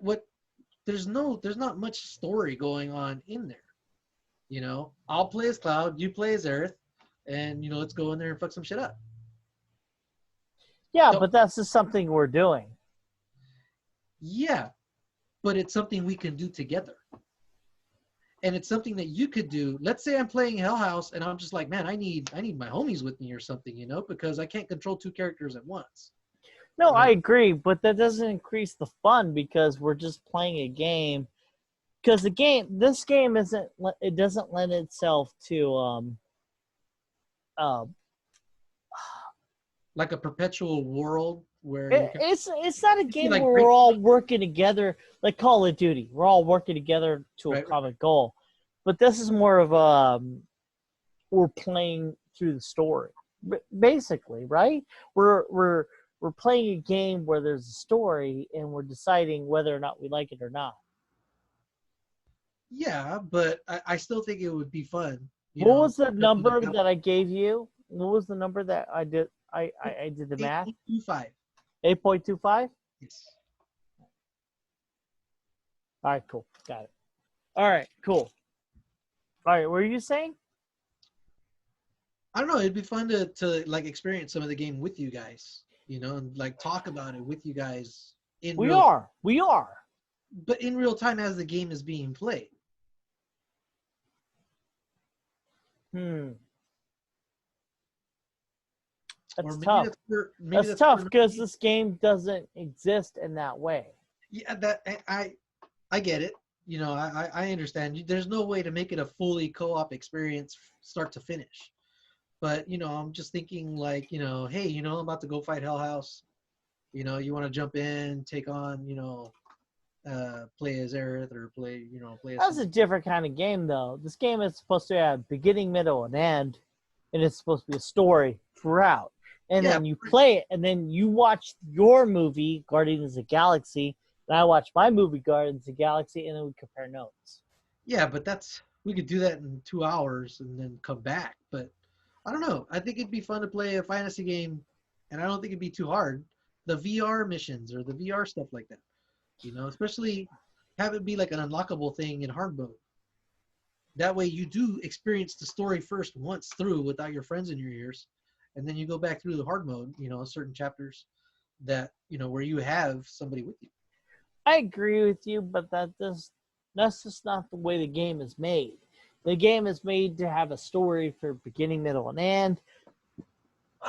For the people who played the game before and the people who will play this game now, and it just wouldn't work that way. And I agree with you. It'd be cool to have a shared experience, but I think that if they did that, they would ruin the whole aspect of making a game purely for the people who want the story, because that's what these games are. Well, that's what I'm saying. The VR missions, and only in hard mode because that means you would have already played the game once before. Now Have I create a have you started? dynamic that doesn't exist. Have you A started hard way, mode yet? Wait, have you started hard mode yet? no, no, no. So the way hard mode works, you can jump from chapter to chapter. You I don't need understand that. It tells you you that don't need to play you don't when need you to get play it. through all, from start to finish. You don't need to start in one and end at 18 No, I agree. around. No, I understand that. What I'm saying is that it changed the whole scope of the game because, like, so you're playing with me, right? And I'm not playing this game to play with you. I'm playing this game for the story. And when it comes to a point where it's a bad guy where I'm having trouble at, I'm not. I hate to say it, I'm not playing it just to play it with you. Nobody's putting a gun to your head and saying play with me. No, I know, but that's how these games work to play with other people. Is that you can't beat this guy without another person. Or no, or it'd be fun to beat the guy with another person. It would be, but that's not how they design these games. That's not, I'm just saying. I'm just saying that's not how they designed it. that's fine. I'm just saying, it would have been cool to have something like that. I agree, but Talking to that's not where we're at, and Okay. we're reviewing the game. Okay, it's because the other games that I have shared experiences with you guys. No, I agree. Call of Duty, Ghost Recon, I agree with you. But this game it doesn't lend itself to that. And I agree with you. It would be cool if they did, but it just doesn't. Okay. The same way, I mean, you want them to have put it together in a way that the story was self-contained. That's another. I know. But that's not the But game we have. And when we review it, we have Eber rates this game at 8.25. I did the math. And I rate this game at a 7. all right.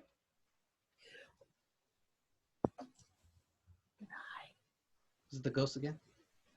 It's not a ghost. It's a white person. What was I gonna say? All right, so we've rated this game. You rated it at 8.25 of all the categories of story, visual, music, gameplay, overall, and me as well. That being said, I have to say, I don't know what I have to say. Well, this was my first experience with it. Why did Why did somebody who didn't play the original game rate it higher than somebody who didn't? Okay. Or Oh, that is weird though. I rated it lower than you did. yeah. So I mean, I think it might not be because of the game itself. It could just be because of, I don't know, our tastes. I mean, the music part was probably the one score where we varied enough to where maybe it threw that number All in right. one direction or another. I have a theory. And it's funny you should say that. I texted you, Ever, Adrian, Anthony, and me. Right. I just text me. That's stupid. You're part of the text. Listen, I think to myself, the reason why that this game is good, it's not. It's not good at all. I think that it's average, if anything. I think that this game is made for me. And in fact, I have a theory that the reason why you like this game is because COVID-19. Dude, we can't leave our homes. We only have certain games. The only game that's being hyped at this time is this game. And there's no other games to begin with. When Final Fantasy VII happened, when that game came out, 1997, there is no other game that's just as good. There just isn't. So that this game isn't that really good.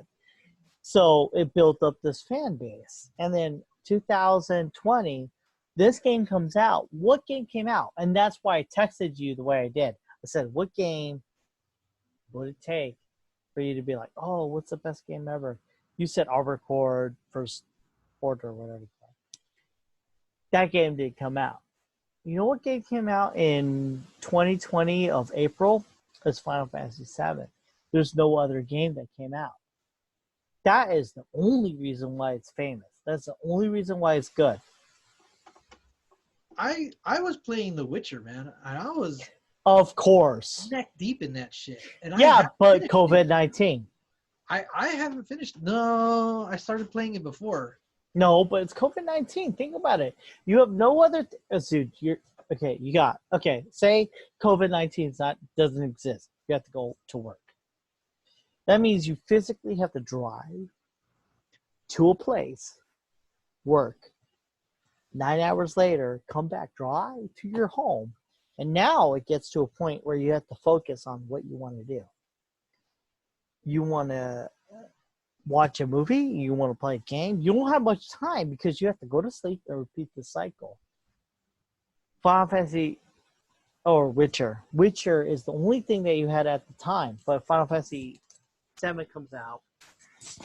And it's a thing in which, it's a big hype. Everyone's playing it, all that good shit. And is it really that good? Like, realistically speaking, this is a JRPG.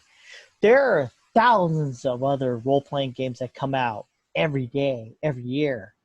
But you have COVID-19 where you're stuck at home and you have to play these fucking games. I mean, you don't have to. But, I mean, you got nothing else better to do. What are you going to do? No, I'm still working. You're right though. I don't have to commute. I was actually also in the middle of another playthrough of Dragon Age when I decided, I'm gonna play Witcher. Yeah. Really got into Witcher. Yeah. Didn't finish it because April 10th hit, and I was like, I want to play this game because I played the demo and right away I was sold. Okay. I said, I'm buying this damn game. Okay. But I think you're right about something though. There isn't a big AAA title out right now. Yeah, because my theory is this. Wedo, I texted him earlier today. I go, did you buy Final Fantasy VII? I know because I know Wedo for so long. When it came out, Final Fantasy VII came out, there was no other games. So everybody who had a PlayStation 1 played this fucking game. And I knew Wedo. Wedo played Final Fantasy VII. I knew he played it. And I go, I know all my friends. I know exactly what kind of games they want to play and why they play them. But I knew Wedo wouldn't buy this fucking game. I asked him, hey, did you buy this game? He goes, no. I go, why? He goes, I'm playing these other games. That's just who he is, period. Adrian, he's like me. He'll play Final Fantasy 7 through and through. Anthony is a trendy gamer, so he'll just play whatever is trendy. You, I can't fathom. But I'm just saying, it's just that this game came out, and it's like, well, my thing is, although we both rated it all together, we rated Final Fantasy 7, you rated 8.25, and I rated it a 7. People are like, "Oh, this is the best game ever." I don't think that. I think it's COVID-19. I wouldn't say it was the best game ever. Same reason, I mean, Tiger King, Yeah, no one was watching Tiger King unless the apocalypse happened. I think it still would have been popular, but not. Yes, I agree. Not at the level it is. I agree. Final Fantasy 7 is a great game. I love it. Yeah. But it isn't as popular as you think it would be if other games were coming out. But you know what? I'm not going to complain, because if it is successful because of this, then it's more likely that they'll get to finish the story. You know what? I hear what you're saying, but think of this, right? I play Final Fantasy 7, and I see inconsistencies, things I don't like. But you play it, whatever. But me personally, who's a fan of the original game, I'm like, I wish they had fleshed out this. I wish they made this. And the guy who made it, look at his name, Tetsuya Noruma. He makes these games where the story isn't really consistent. It's just kind of like you just throw shit out and people are supposed to figure it out. But it's not really good storytelling, because if whoever's watching this PodcastForWe, he made Kingdom Hearts. If you've ever played Kingdom Hearts, that story does not work at all. There's like bits and pieces you work together and you're like, okay, that's a grand story. But in reality, this is terrible story making. So he gets a hold of Final Fantasy VII, gets the main story, and then creates this. And it becomes famous. This story is not good. And then he becomes famous because he makes a lot of money off of this. He makes a second game. You know what I mean? I don't know how to explain it, but I mean, it's cool that it's going to make a lot of money. You like it. A lot of people who have never played Final Fantasy VII are playing it. They're like, this is a great game ever. You got a sequel. You thinking it might be the George Lucas effect? Where yes. So everybody just becomes like yes man afterwards? Like, Star Wars 4, 5, and 6 are epic. If you watch them again, hold strong. 1, 2, 3. And then the strongest one is the one that he had the smallest hand in. 5. Then you got he becomes famous, and then you got Star Wars 1, 2, and 3, which are terrible. Exactly. You got terrible movies. That's what I fear for this for Final Fantasy. Do you see what I'm saying? I think that's it's a very valid fear. Because I mean, again, I don't have the background in Final Fantasy VII. Of course. I don't know what story beats are coming up and whether or not they sowed the seeds for those correctly. You know, is it going to land the same way when it comes up in the second or third game? You know, or did they not set it up right? I agree. Yeah, I don't know. You know, and it won't, because he just kind of glops it together and it just kind of fills itself out. And if you keep giving, well, I do because of the other games that he's made, Kingdom Hearts.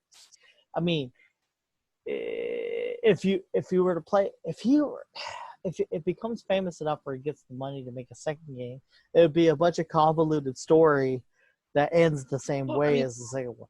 I didn't play Kingdom Hearts like start to finish, but like I've been around people that played it a lot. It felt like a bunch of side quests. It was just an excuse to go into a new world. And, oh, look, it's Mickey. Oh, look. Yeah. Goofy. Goofy dies. Yeah, I get it. So, you know, it makes a lot of sense what you're telling me right now. It totally jives with, you know, what I thought it was back then. Sporadic and just excuses to go to this other world where now you got to do a whole bunch of other side stuff before you can go on with the main story. Am I No, kind of no, you're super right. And the thing is, because Final Fantasy VII has a beginning, middle, and end, then he opens the door with the way that he did the whispers, and you killed the Arbiter of Destiny, meaning that's Sephiroth's plan. That's my theory. Is you killed this Destiny guy, and now the future is unwritten. So Sephiroth has now the ability to win, and with that vagary, right? I think that he will create the same story. It's I don't know. I don't know. It just gives him more gives an balance opportunity to fuck it up. Yeah, he can do whatever he wants because he has a storyline that he can follow, and he can also fuck it up if he wants.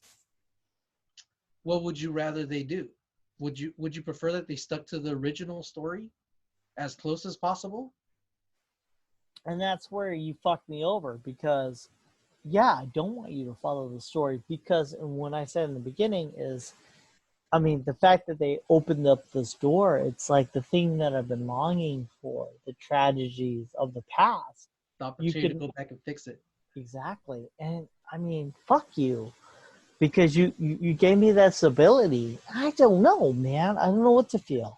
But from your point of view, what do you get out of it? For me, it's a fucking hell on earth inside of my heart. Because I'm like, if you follow the storyline, it's more of what I've had. You know, Aerith dies, the world fucking pains, Cloud sucks to be him. But now that you open the door to opportunity, I'm like, now I could save Aerith. I can have a fucking love saga with her. But Zack's alive. And he's a good guy, too. He deserves nothing but love. I don't know. Drama? I know. These are not the people who create this system, though. That's what I'm saying. Like if it was J.J. Abrams, no shit, if it was J.J. Abrams writing this story all the way through, I would be with this. But it's this guy Tetsuya Noruma. You don't trust him. He's terrible at writing these stories. So I don't know. We'll have to see what he does in 10 years. I don't like the idea of let's see what he does because it took him 20 years. I mean, okay, so I'm thinking about it. 10 years ago, I heard about Final Fantasy VII Remake. 10 years ago. And I'm like, oh, you know, and 10 years later, here I got this game. I love it. But is it him that made this game good? Is it? Because he's terrible. I don't know. Are there any co-writers on this story? I mean, there are co-writers, but realistically, when you say J.J. Abrams, you say J.J. Abrams, right? Yeah. You're like, there's co-writers. Yeah, the showrunner, the head writer. Exactly. Head dude, where even if these other dudes came up with the idea, he's still the one that gave it the veto or the. Tetsuya is the J.J. Abrams for this, but he's not that good. Maybe he'll accidentally be good. No. I mean, that's just the reality of things. I mean, he makes these games like Kingdom Hearts 1 and 2 were really good, but when you look at the story, you're like, what the fuck is happening here? And then he made a part 3, and then did you play part 3? No, I have not seen part 3. Exactly. Like, I got a lot of exposure to 1 and 2. You know? No, and what I'm saying is, like, this game, okay, here we go. Theory-wise, is this game good? Yes or no? Yeah. Okay, so you say that. You Eber Nava says this game is good. But I'm like, I like this game. I played the 7. I played the 8. I mean, I played 7, and I played this game now. And I'm like, it's okay. And I think to myself, the only reason why you, Eber Nava, think this game is good is because we have COVID-19. I mean, we're stuck home.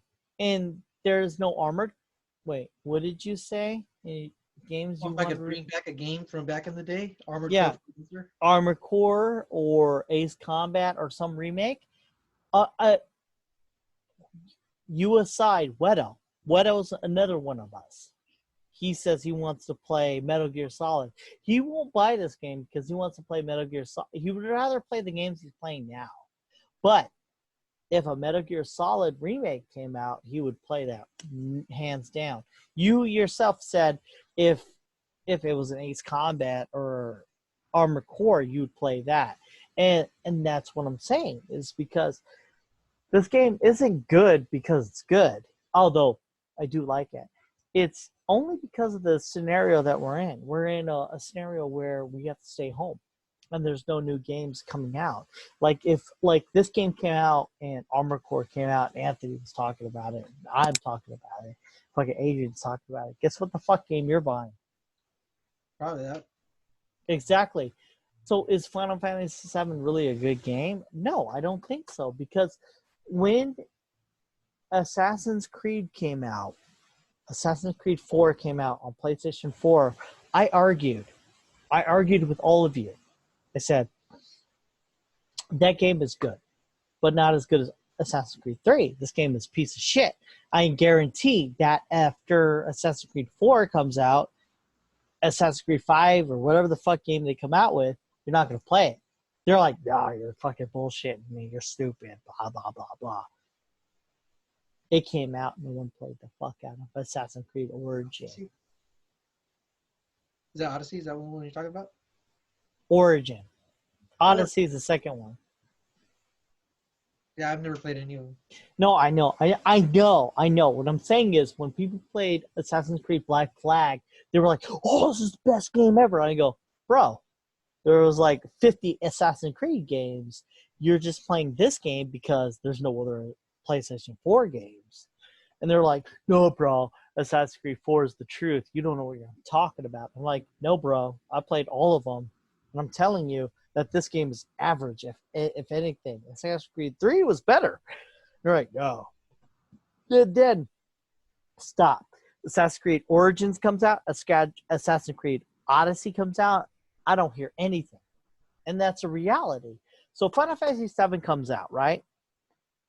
And I'm like, this game is good. I like it, me personally. But I'm like, no one else is going to play the rest because it's not that good. It really isn't, because I played 15, I played 14, I played 13, I played 12, I played 11, I played 10, I played 9, I played 8, played 7. 7. And I'm telling you, 7 all the way up. The only reason why people played 7 is because if you look at the past, which I have, 1997, Final Fantasy 7 shouldn't work the way it should. Mm-hmm. It's just that it was the only game out at the time, and it had a lot of commercials, and so people played it. That's the only reason why it was famous. However, if you had Final Fantasy VII, wait fucking 1 year, you had God of War and all these other games, no one's gonna play 7. And I have to say, this game right here, if this game came out while Dragon Age and fucking Diablo 3 and Call of Duty and all those other games came out,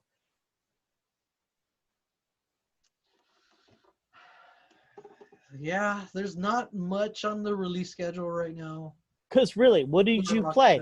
It's only this game. This is the only game that came out. There's no other game. You're a fan of a lot of games. You're multi-versatile. Don't tell me that you thought, oh, this is the one, this is Diamond in the Rough. No, this is not the game I would choose to die with. But if fucking Call of... No. The game that I want, that you want, at the same time, Armored Core First Answer. If that game came out, I shit you not, this game would not be a thing. I would probably be playing that, depending on how well the execution was. Yeah, right? No.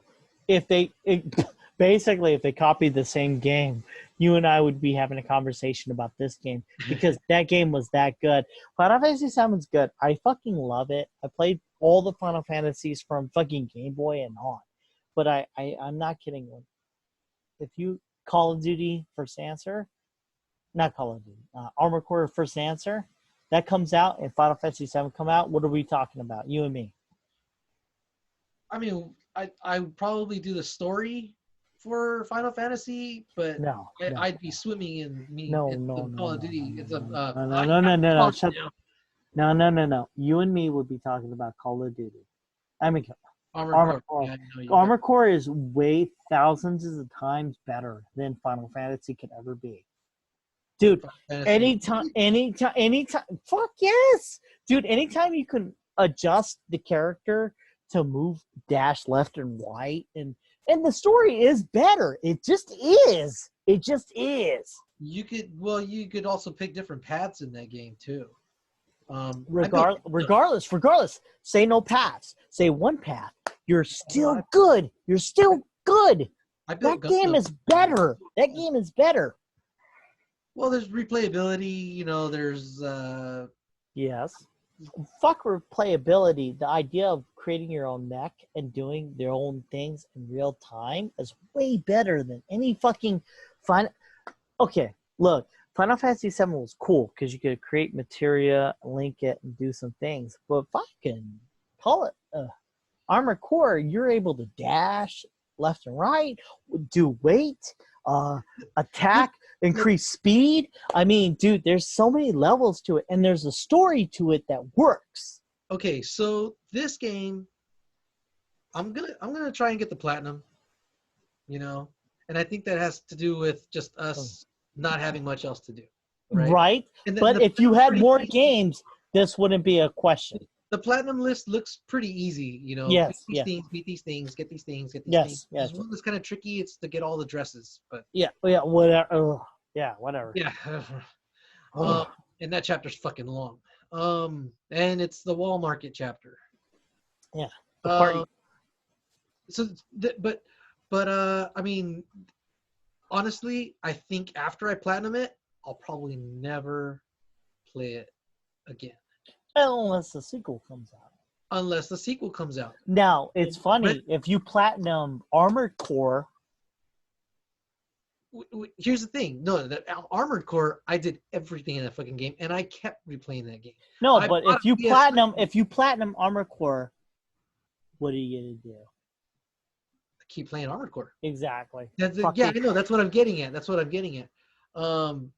But like, I rate Red Dead Redemption 2 super high and Red Dead Redemption 1 super high. I only ever played each of those games through completion once. You know? But reality-wise, if you platinum both games, what game are you going to play again? Ace Combat and Armored Core. Yeah, no. Dragon Age. I've platinumed Dragon Age, and even after I platinumed Dragon Age, I still played through it 2 more times. Well, there you go. I mean, so where's Final Fantasy VII aligned with all that? Like I said, I mean, I didn't put it. I put it below games like Witcher and Red Dead. I think it's because it's kind of a it's a one-time experience. I don't have a problem with going through it right now in hard mode, but I think after I go through it in hard mode, I think I'll probably have had my fill. I have to say this though, all together, story, gameplay, sound, all that. You rate Final Fantasy VII at an 8.25, while I rated a 7.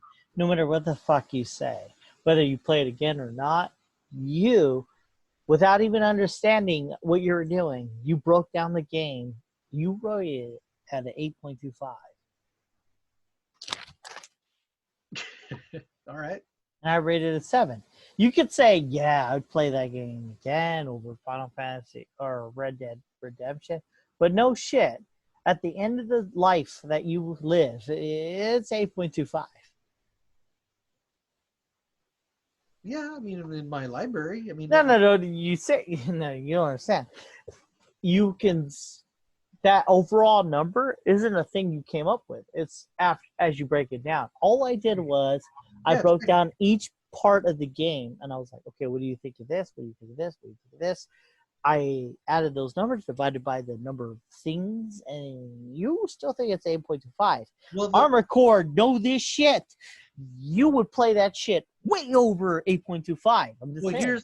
Here's the problem with the way that you calculated that number, though. Certain aspects of the game might carry more weight than others. a game is what a game is. No. Story-wise, gameplay-wise, So sound-wise. you're giving music the same amount of weight as story. And you're saying that if the music is awesome, it'll offset the shittiness of the story. That's not true. You know, the music can be bad, but I'm still going to rate the game pretty high, you know, if it has a good story. The specific categories are going to have different weights depending on a person's taste. I hear you, but like visuals, realistically speaking, if you even rated the music as a 1, you're still going to rate the other parts the way they are. Visuals is only the thing that you rated a 10 out of anything. It's because I can make more analogies, but they'd be kind of dirty. No, you can. So be it. I don't give a fuck. Finger blasting, whatever the fuck. Yeah. A 10 is a 10, and you rated not. The only thing you gave a 10 was the visuals. The visuals, and there's so much more game. Than the visuals. 8.25 is fair, but again, I fucking view Final Fantasy VII when broken down in the truest form. 8.25 is a pretty legit number. I mean, when we're talking Armored Core, we've never broken down that game, and so be it. Who gives a fuck? I know that at the end of the road, at the end of life, you and me, we're fucking 92. You and me. I'm still playing Armored Core. I'm gonna play Final Fantasy VII. And you know what? And if we did this scoring thing, it might rate lower than the scores that we gave to Final Fantasy VII. Maybe. You know what? When you say that, I thought about that because, okay, for instance, I love playing XCOM 2 through and through. The story is good, but not that great. And music's good, but not that great. But I will still play that game over Final Fantasy VII for all the time. And as you as well, Ace Combat and Gran Turismo and such. I don't know. Maybe that gameplay should have a higher number. What do you think? I think gameplay should have a higher weight. weight. You're right. Because like you and me aren't playing Final Fantasy VII. At the end of the day, when we get what we want out of it, we're not playing Final Fantasy VII. Right. We're playing Armored Core, Gran Turismo. For me, XCOM 2, Civilization, all that stuff. We're playing those games more over time. Well, Final Fantasy VII is a great game. I mean, it's a great experience. I think it's a great expression of a video game can be art. You know, is it as good as some other games? No, but I think it's really representative, especially of like Japanese art in 3D. You know. Yeah. But then you know, what's a game that I'm still playing? Let's go back even further. Star Wars Rebellion. The graphics suck. You're still playing it. I still play it. I steamed it. And I fucking spent. That's what I mean. So in the future, when we rate games, for now on, when we do reviews, we should give gameplay and reviewability. Say we do movies, we should double the score. Do you think? Maybe think about, you know, how much weight, but is it also, the number's also going to change depending on how many categories you have? So if you have let's 20 keep it, categories. Let's keep it to what categories we have. We only have, 4?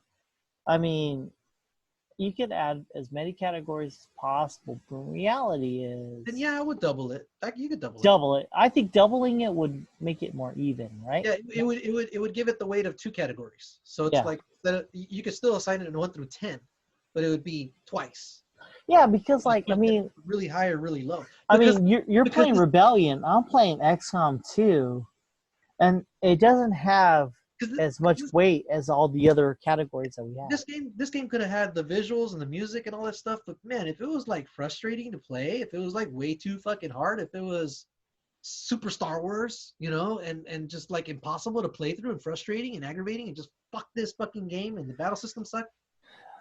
It doesn't matter how good everything else is, that playability score would pull all that back down. It's true because I'm like seriously, at the end of it, when I finish hard on all the settings, I'm still playing XCOM 2.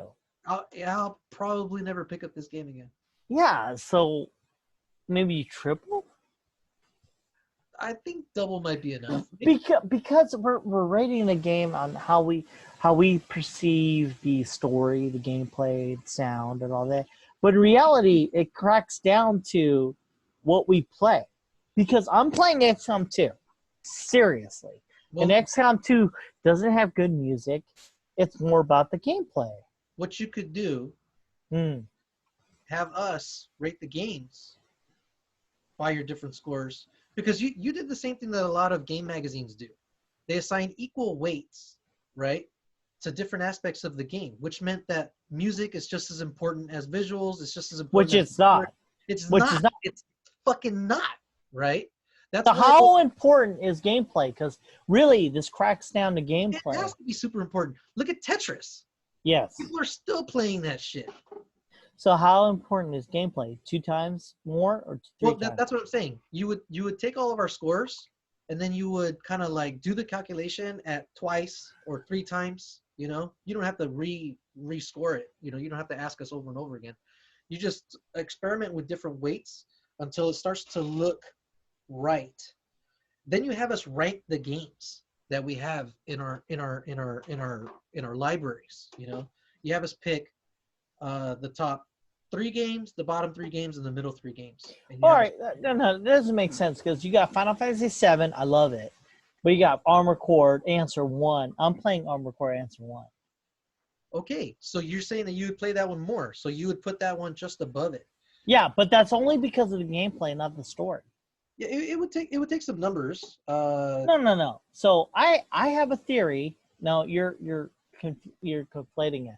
I think the gameplay matters the most, and I think that has to be double the score. Yeah. So in the future, when we do this in the future, because there's going to be more games, more movies that we watch. I don't know the equivalent for gameplay in movies, but to say games, I think we should double the score for gameplays. I think rewatchability and playability are very similar. Yes. Okay, for now on, we'll do gameplay, rewatchability, double the score because it just makes sense, right? Because Guardian of the Galaxy, I'm watching again, but when it comes to the Notebook, I'm only watching once. Although the Notebook's a good movie, Guardian of the Galaxy, I'm gonna watch that more. Spider-Man: Homecoming. I watched it once. Exactly. I haven't put it back in my fucking Blu-ray player since. Exactly. Spider-Man: Homecoming is more watchable than say Spider-Man 2. Yep. Thor: Ragnarok, fucking Winter Soldier. Exactly. Infinity War, Endgame. I watched this over and over. Exactly. So okay, for now on, we'll do rewatchability. Okay, for PodcastForWe, rewatchability or replay value, we'll double it because it doesn't make sense, right? Because here I am playing a fucking game that no one's ever heard of. Answer 1. Nobody knows what that fucking game is, but I'd rather play that game than play Final Fantasy VII. And Final Fantasy VII is the hot topic.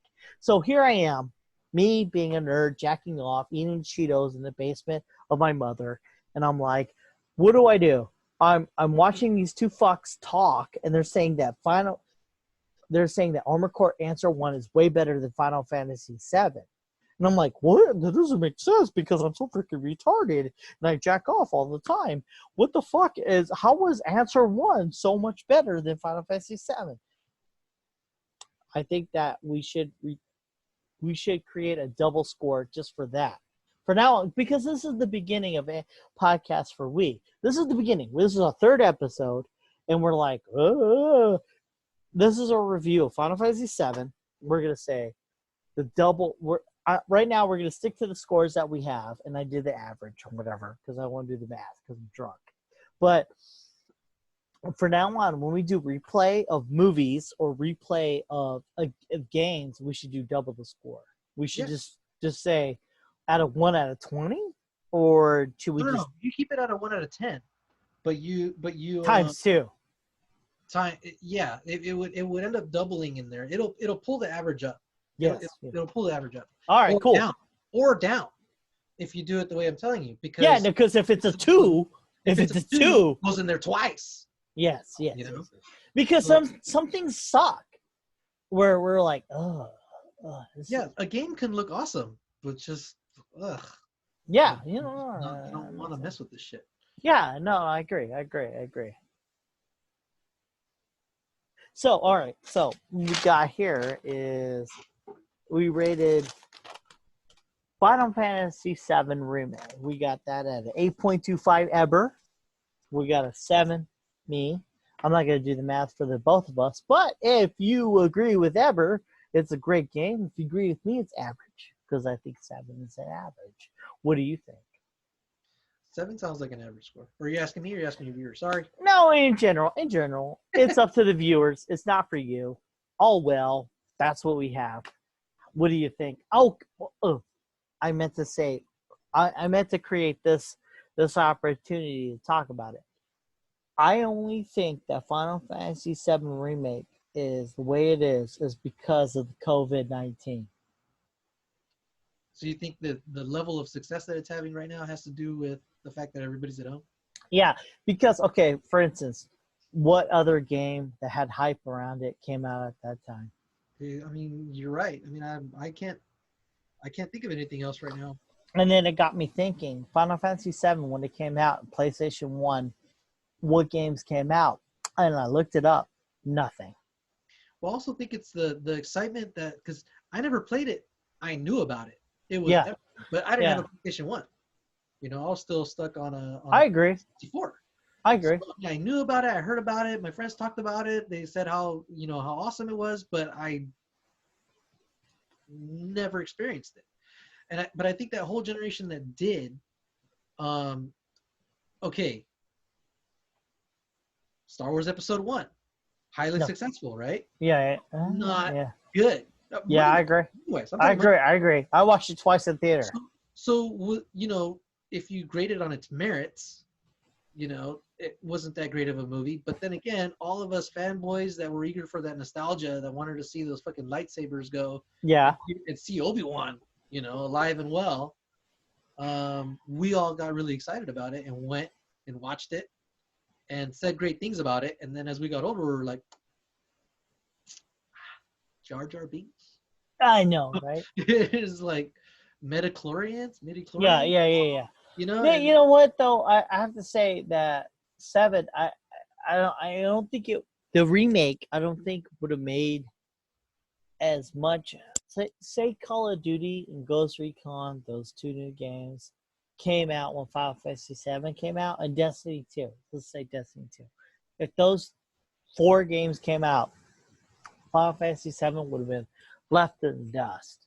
Because I've played all the Final Fantasies plus other Japanese RPGs, and there's a bunch of other, like Dragon Warrior. There's a bunch of other games that are good. It's just that Final Fantasy 7 comes out, there's nothing else. There's no Dragon Warrior. There's no Octopath Traveler. There's nothing. There's no Call of Duty. Nothing. This is that game. Think about this too. Double check my numbers on it. But Fortnite had an event with Travis Scott putting on a concert in the middle of, one of their battle royales. He just popped up and started singing. Whatever. Over 3 million people shared in that. I agree. But that lends itself to your argument that it's because everybody's home. Yes. All the kids are home. All the adults shit are home. I wouldn't have known that until you said that. Well, because we don't play Fortnite. Because we have money and we play real games. But exactly. But that might have been something that we played when we were in high school. Yeah, but that's the weird thing. But 7, the way it came out, and there's a lot of bad parts to it that I think that were bad. But because of the fact that it came out where there's this crisis and all that shit, we're all playing, and there's no other games, it became a success. So therefore, when they come out with the sequel, I'm afraid of the fact that there's a lot of bad shit with this game that happened. That'll carry over, and it won't have the protection of COVID. Exactly. 2024. Oh, yeah, exactly. What do you think? That's a possibility, man. I hope they don't screw it up. I hope I hope they do service to the people that played the original game. You know, like I was talking about, you know, the OG Star Trek timeline not getting thrown in the dump, you know, by Abrams. And Picard, I know you didn't like it, but the fact that Picard exists, uh, uh, you know, acknowledges all the things that we grew up with watching in terms of Star Trek. It's not dead, you You know, know. the guy who made Final Fantasy VII and Kingdom Hearts is terrible at storytelling. He's so bad. And then it just creates these convoluted scenarios where it's like, oh, I guess this is good. And then I have never known anyone who was like, yeah, this is a good story. But I want you to finish Picard so we can have a conversation on this goddamn podcast for we. You need to finish Picard so we can talk about it. I'll get on it. All right. I mean, like, I know it's work, but just stop playing Final Fantasy VII. No, I can't do that, man. I got to finish this hard thing. Stop playing this goddamn game. Finish Picard so we can do another one next week or 2 weeks from now. When you start replaying hard mode, make sure you got all your shit leveled up before you. Yeah, I know. The whole no item. Jesus Christ, no items. I use Turbo Ether like no other. No, I fucked up. I played all of Chapter 9 because I wanted to finish Chapter 9 to do the dress thing. I forgot you got to fight the Hell House to finish that fucking thing. Yeah. And when you fight Hell House, you have to fight 3 or 4 of the matches before, right? Oh yeah. So you fight the first match in the Coliseum, the second match, then the finals, then the Hell House.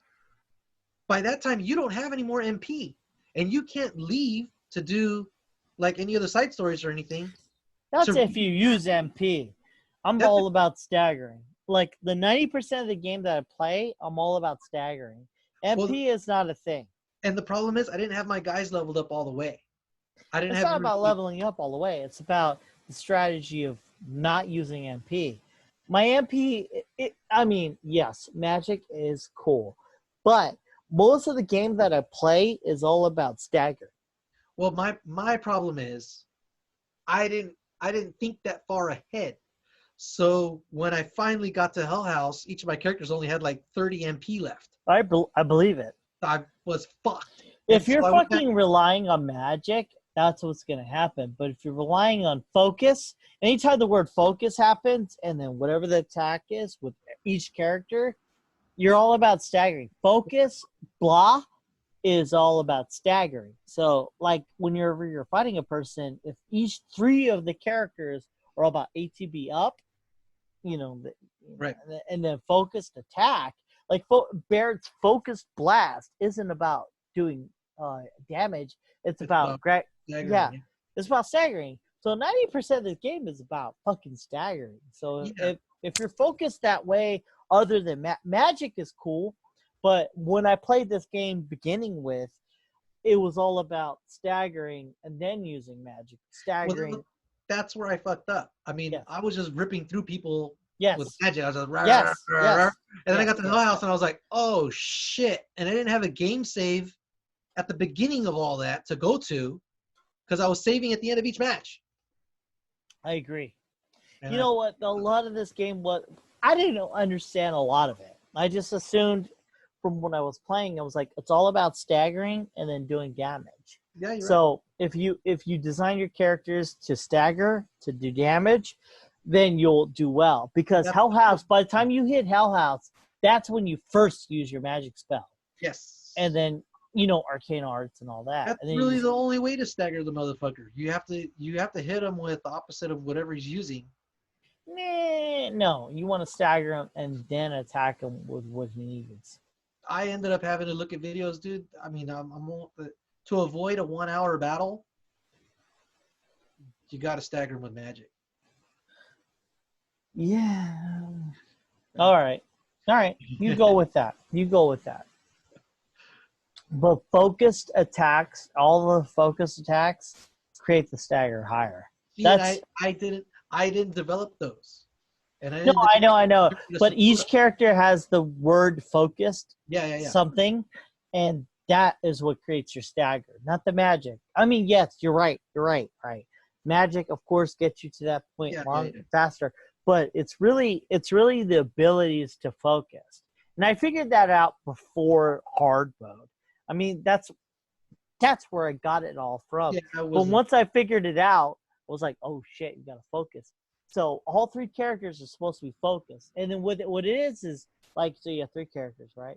Tifa does her focus, whatever the fuck. You hit focus and then you go to the other character. You constantly gotta switch. That is what I like about the battle mode. Yeah. Originally, when you played Final Fantasy VII, the old game, it didn't matter. You just stick to Cloud and you do whatever. And Tifa, who gives a fuck? Barrett, who gives a fuck? The only reason why I used other characters is because they were cool. But really, you were just using Cloud. This game is so cool because I really like using Tifa. I'm constantly using her as my main. Yeah. Just because she does combos. It's just, the only time I switch off of her is when I'm doing a special, like a dolphin uppercut or whatever the fuck. Yeah, that dolphin uppercut works pretty good. Yeah. Towards when you're in the stagger. Yeah, but it's cool. Whenever you do a character's long-winded attack, you just move on to the next character. So you let them do it. They go start it, shift, start it, shift. Yeah, exactly. And you know what? That's what I like about this game. And I have to say, the only reason why people like this game more is because there's nothing else. Because Final Fantasy 15 did all this. I mean, I know. You know why you didn't play Final Fantasy 15? Because Call of Duty came out, fucking Red Dead Redemption came out. All these games came out. Final Fantasy 7 is a great game. I love it to death. I'm just saying, the only reason why it came out and it is popular as it is because there's no other game. Assassin's Creed Black Flag came out when PlayStation 4 first launched. I had already played it on PlayStation 3. I went to the distance. So when it came out on 4, I was like, oh, it's the same game. And I'm playing it, and Anthony and Wedo and all those fuckers were playing it. And they were like, this is the best game ever. And I'm like, Assassin's Creed been around for a while. If you had played Assassin's Creed 3, you'd be set. That's a way better game. Assassin's Creed 4, which you're playing now, isn't that great. Final Fantasy 7 is a good game. Don't get it twisted. It's a good game. But there was 100 games before this that are way better than this. There's Final Fantasy 10, there's Final Fantasy 12, there's Final 14. These games are way better than this game that came out right now. You think 10? Huh? You think 10 is better? 10 is way better. Shit, Jesus Christ. Because why are we playing Final Fantasy 7? It's the way the battle is. The gameplay. Yeah, you like the gameplay, right? Mm-hmm. I mean, the story, whatever. Let's not argue that. But the gameplay is good. But you play Final Fantasy X, the way the gameplay is, it's just better. Final Fantasy X-2, the gameplay is better. Final Fantasy 15, I have to say, they stumbled, and they made better in 7. But there was 13 was good, too. 12 was good. 11 was good. There's a lot of Final Fantasies that are really good. Final Fantasy Tactics that are good. It's just that there's no other game, and you have 7. 7 comes out, there's emptiness. And you're like, oh, this is such a good game. But there's other games that are better than this. They won't get those accolades because when these games came out, Tactics, 7, 10, 9, what's 8. the next game? What? What's the next game? Like, what's the next big game that's coming out? Well, shit, they made so much money off of this game. They're going to make a Final Fantasy 7. No, I'm talking about in general. I'm talking about, like, what's the next game? What's the next game that we're looking forward to? You mean Squaresoft or in general? Just in general. Well, shit, dude. This game isn't in generally the best game ever. Like, think about it. That's what I'm saying. But no, I'm actually agreeing with your point right now. I'm trying to think, what's the next game on the horizon that I'm looking forward to buying? At that point, you make me want to get into a bathtub. Let me explain this to you. I want to get into a bathtub. Turn the water really warm, right? About 98.0 degrees. I want to slit my wrist, right? So that the blood come out. And then die. Because there has been no word about another game. There's Last of Us 2, there's this game, there's that game. There's nothing. There's no fucking nothing because the fucking world ended, bro. Corona, COVID fucking 19 happened. And ever, goddamn never. You know as much as I know. I haven't heard anything about the next game. Yeah, I was looking forward to Iron Man VR, but I was looking forward to Last of Us 2. No, you haven't played it, but bro, if that came out and there was nothing else, you'd be playing it, right? I'd probably pass on that one. No, you say, wait, shit, have you played Last of Us? I have. I couldn't play through the whole. It was too fucking depressing, man. I was just like, no, I know, but you have Final Fantasy fucking 7. I'm just saying, 7 doesn't exist. To say you have no other games. Last of Us is pretty you're good. putting me in the box now. Yeah. No, yeah, but that's what I'm saying. 7 isn't that good. The only reason why you like 7 is because there's nothing else. But no, I mean, I was playing Witcher. I don't think I would put down Witcher to play Last of Us 2. I'll take your word for it. But 7 has a lot of hype behind it. Yeah, I think I probably bought in part of the hype, but Witcher's pretty good, but the hype behind 7 is so extreme. Again, before I played the demo, I was not buying Final Fantasy VII. Okay. When the demo came out, and I forget if it was Anthony or Adrian texted, the demo was out. I downloaded the demo. I was like, let's see what's up. Played it. I was like, this is what I was looking for after Dragon Age. Combat Ride. Yeah. And it looked amazing. So I was like, I'm buying this fucking game. I ordered it right then. I pre-ordered it right then after finishing the demo. Okay. So, but I don't know. A demo would have to come out of Last of Us 2 to make me say I want to play this game. For the story, I don't feel like playing a depressing game. All right. Yeah. Listen. I'm going to tell you this right now. Play 7 to your heart's content. Get to the point where you're done with it.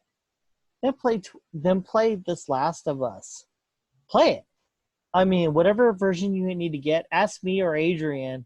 We'll give you the high definition version. I know I have the PlayStation Pro remastered. I have the... Okay. Look, when you're done with 7, be done with it. Be done with it. Play 7. But Last of Us is really at that level. It just is. I believe it. No. It's depressing. I'm just not in a place, emotionally where I freaking handle that fucking game. No, I agree. I agree with you. When you finish 7 and you're done with it, you're done with it. Which only, I mean, like, realistically, with the time that we have with this COVID-19, that'll be within a month. There's no way you can go past where you're at. I mean, like, you can only play a hard game so much and do the same thing over and over and over. But if you could just play 12, I can guarantee it, you will be where we're at. Because 12. Last of Us is at that level. Because the story is way higher than what this is. And the gameplay is really good. It's simplistic. It's not like a complicated thing. You will love Last of Us. I'm sure I will, but I'll get there someday. I agree. I'm just saying, just play 7 to your heart's content. Be bored with it. That's where you need to be. Be bored with it. Once you get bored with it, play 7. Last of Us. And then I need to finish The Witcher, dude. I need to finish Witcher. I haven't finished it yet. Witcher's good. Last of Us is better in the sense that it's an experience because you have to have bad to have good. Because any game you play where good shit happens doesn't work. Bad shit happens in Witcher too, but no. Nothing beats your daughter dying in your arms. I know. That's why, dude. And then your friend dying, and I don't know. I mean, no. That shit happens, and then you grow from that. I mean, it gives you hope. I mean, it was a zombie thing too. It doesn't have to be zombies. It literally could have been aliens. It doesn't matter. Yeah. What it matters is somebody who lost something, and that's the beauty of it. And then from there, you regain this growth, and then you get to a point many hours later where you're like, I don't want to lose what I've lost. And that is what makes this game better. Can I get to the same point by watching The Last of Us the movie? God, I wish they wouldn't make a movie. And you're right, if they made a movie. Can I get to the same place? You know? Yeah, no, I agree. If they made a fucking movie, you're right. Now here's the thing. Red Dead Redemption. The first one, not part 2, the first one. You're playing as John Marston, you know. You could conceivably get to the same place watching a movie about it. No. You have a TV show. But or a long TV show. No, you have to have a TV show. The only reason why, and I say this, is because you establish this relationship with the character. Yes, you cannot establish that with Trigun. Trigun did the same thing. You know, exactly. Trigun didn't really get to like. You couldn't get that. You couldn't get that with a TV show. You had to serialize it a little bit. You know, you had to have some adventures with it. I get it. Yeah. I agree. But as a video game, that game was fun too. You had you had Deadeye. You were riding horses. You were exploring. There was all these other things that you could do and experience through the game that you would not get in a movie. I agree. As I was playing The Last of Us, I wasn't feeling it, dude. The gameplay. You know what? I have to say, it's all about the time in which you play it. Right now, you have Final Fantasy VII. That's what I'm getting at. Final Fantasy VII, you have right now. When I pre-ordered the game, it was still the beginning of March. We weren't locked down yet. Yeah, no. We weren't locked down yet. It was getting there. I was still working, dude. Yeah. No. You could have was out there, but we weren't put in yet. Look, bro. You could have bought it, and then we could have not locked down, and you wouldn't be where you're at. The fact that you got locked down, I don't know, and then you were. I got a lot of other stuff I could do. I could have just said, this game's alright. I'm gonna go back to Witcher. I have not wanted to go back to Witcher yet until I beat this game. Yeah, no, the gameplay is pretty good. I'm not gonna lie. I'm just saying, it's COVID-19. There's no fucking way. Because I wanted to change some speakers in my car. I put the game down. I put the Witcher down because I wanted to put a wing on my car. I've just been working on my cars, and taking breaks on that or doing stuff right here around the pad, working too. This is an engaging game other than The Witcher. The Witcher is about life and then playing. And then COVID-19 hits and there's just nothing else to do. I'm not going to say that it isn't a factor, but I don't know. I think I would have liked the game the same with or without COVID. Hard to tell. It's an approvable factor. I don't know, dude. I've been pretty active. I've had a lot to do. But, there's a lot to do, and there's a lot to do. Think about it. When you're forced to work, that takes up time. When you're forced to do work outside of work, that takes up time. And then you really have to make critical choices when you have that chunk of time of work. Work, boom, done. That time is gone. Now you only have like an hour to play video games, maybe even 2, maybe even 3 if you sacrifice some sleep. That's a real thing. Sacrifice creates what you want. Not what you want, but what you need. You're like, fuck, I will play Witcher. I will play Last of Us. I will play Final Fantasy. Shit's different when you have free time. You have no free time. It's whatever the fuck. I have to create a lesson plan. I gotta do this. I gotta do that. When the reality is, you have time to do whatever you want. It's different when you have to prioritize. And right now, you don't have to prioritize. You just don't. Because you have time to move on to the next thing and the next thing and the next thing. And that's why I think Final Fantasy VII shines on more than the others. I mean, if it was Last of Us, that would be different. Because Wedo has played Final Fantasy VII back in the day, all right? And I emailed him, I texted him, I said, what the fuck, what's going on?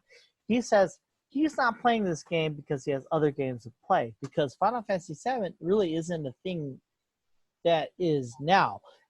When Final Fantasy VII came out, it was like the game. There was nothing else. It wasn't that great of a game. It really wasn't. It's people resonated or they didn't resonate. Wedo was one of those people. He played the game. It's fun. He did all these things. Did he play the demo? Yeah, no. He played the demo. But what I'm saying is, when Final Fantasy VII, the original game, came out, it wasn't that special. It just wasn't. It's just that some people played it more than the others. Me as well. Fast forward 20 years, here comes a remake. I play it because I played the original. He played the original, but he doesn't care. However, if it was Metal Gear Solid, the remake, you wouldn't be playing it. I would maybe play it. That's where we're different. I don't know. I don't know if I'd play it. No, but what I'm saying is, Yeah, no, I don't understand. there's no other games out. There's only one game out, Metal Gear Solid, the remake. A lot of hype. You have no other games. What are you doing with your life? You're going to play it. Not as much. Well, I mean, that's what I'm saying. Final Fantasy VII comes out, not much in life. A lot of hype behind it. Who's playing it? The people who... There's nothing else to do. It's like I have Marvel Spider-Man right there, and I haven't been playing it. We're talking about games. That's what I'm saying, Marvel Spider-Man. Yeah, I know, but like, let's be realistic here. You got Final Fantasy VII. We're talking about remakes. Final Fantasy VII remake. Okay, got it. Yeah, no, Spider-Man, I get you. Yeah, but that's not. It doesn't have as much gravitas as, say, Final Fantasy VII back then, and Metal Gear Solid back then, because those are both two PlayStation games. Right. They're very famous. Now, there's me that's playing it because I played that, and I played Metal Gear Solid, and I would have played both. But Wedo, on the other hand, has played both, but he didn't buy Final Fantasy VII Remake because he's got other games he's playing. I think he's doing other things too. I mean, he's been drawing a lot.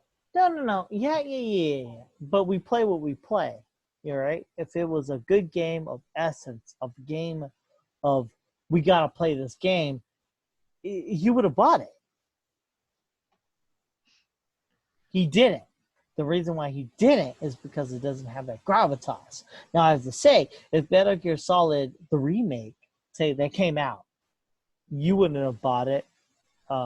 Maybe Adrian would have bought it. Maybe he's also working and commuting. I think he's working 6 days a week too. No, dude, we're all fucking working. Dude, we're all working.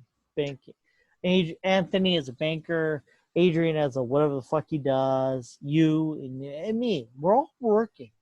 We're only going to pick the games we're going to pick. The only reason why I think Final Fantasy VII got where it was is because there's no other games. And Wedo, on the other hand, is of that. He sees Final Fantasy VII. He's like, whatever. He played 7. He's not about that hype. Right. And I don't think he ever has been. No, I agree. But if Metal Gear Solid, if Metal Gear Solid come, I don't think you would buy it. If they remade that.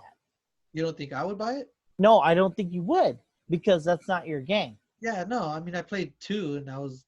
Yeah, I know. But what I'm saying is you wouldn't play it, but I would. But if there was nothing else to do... That's what I'm saying. Final Fantasy VII isn't that great of a game. I don't know, man. Time will tell. I mean, I would, like I said, and like we kind of talked about, that replayability is going to be a factor. Dude, we're done. After hard mode, we're done. Yeah, I think so too. And then when Final Fantasy VII, the second disc or whatever they call it, comes out, yeah, we're all going to play that. I'm a day one buy on that too, but yeah, that might be another one. I just play it once and. Yeah, but like what I'm saying is this game isn't that great. The only reason why you're playing it is because of the hype, and there's nothing else to come out with. Like Assassin's Creed 4, when Black Flag came out, Assassin's Creed on PlayStation 4 came out, everyone was playing it. It's the best game ever. I'm like, it's good. It's not the best game ever. I mean, Assassin's Creed 3 was better. And they're like, yeah, you're stupid. And then Assassin's Creed 5 comes out, Origins. No one buys that shit. Everyone who bought 4 does not buy Origins. I think Origins came out too close to Red Dead Redemption. Yeah, I know. Exactly. If it was of merit, then people would buy that fucking thing. Final Fantasy VII, the only reason why it's where it's at is because there's no other game. But if it comes out with Call of Duty, say Call of Duty comes out, or Destiny 2, or Red Dead Redemption 2. This game does not exist. You're not buying Final Fantasy VII Remake if Red Dead Redemption 2 comes out. Yeah, that'd be a battle. No, you're not buying it if Destiny 2 comes out. You're Yeah. not buying it if Call of Duty comes out, Modern Warfare, the new Well, see, remake. that's the other thing. It's the shared experience. Those games are well, except for now Red Dead. How about this? Grand Theft Auto 6. You say that you're buying that game because you shared that experience. I'm saying this.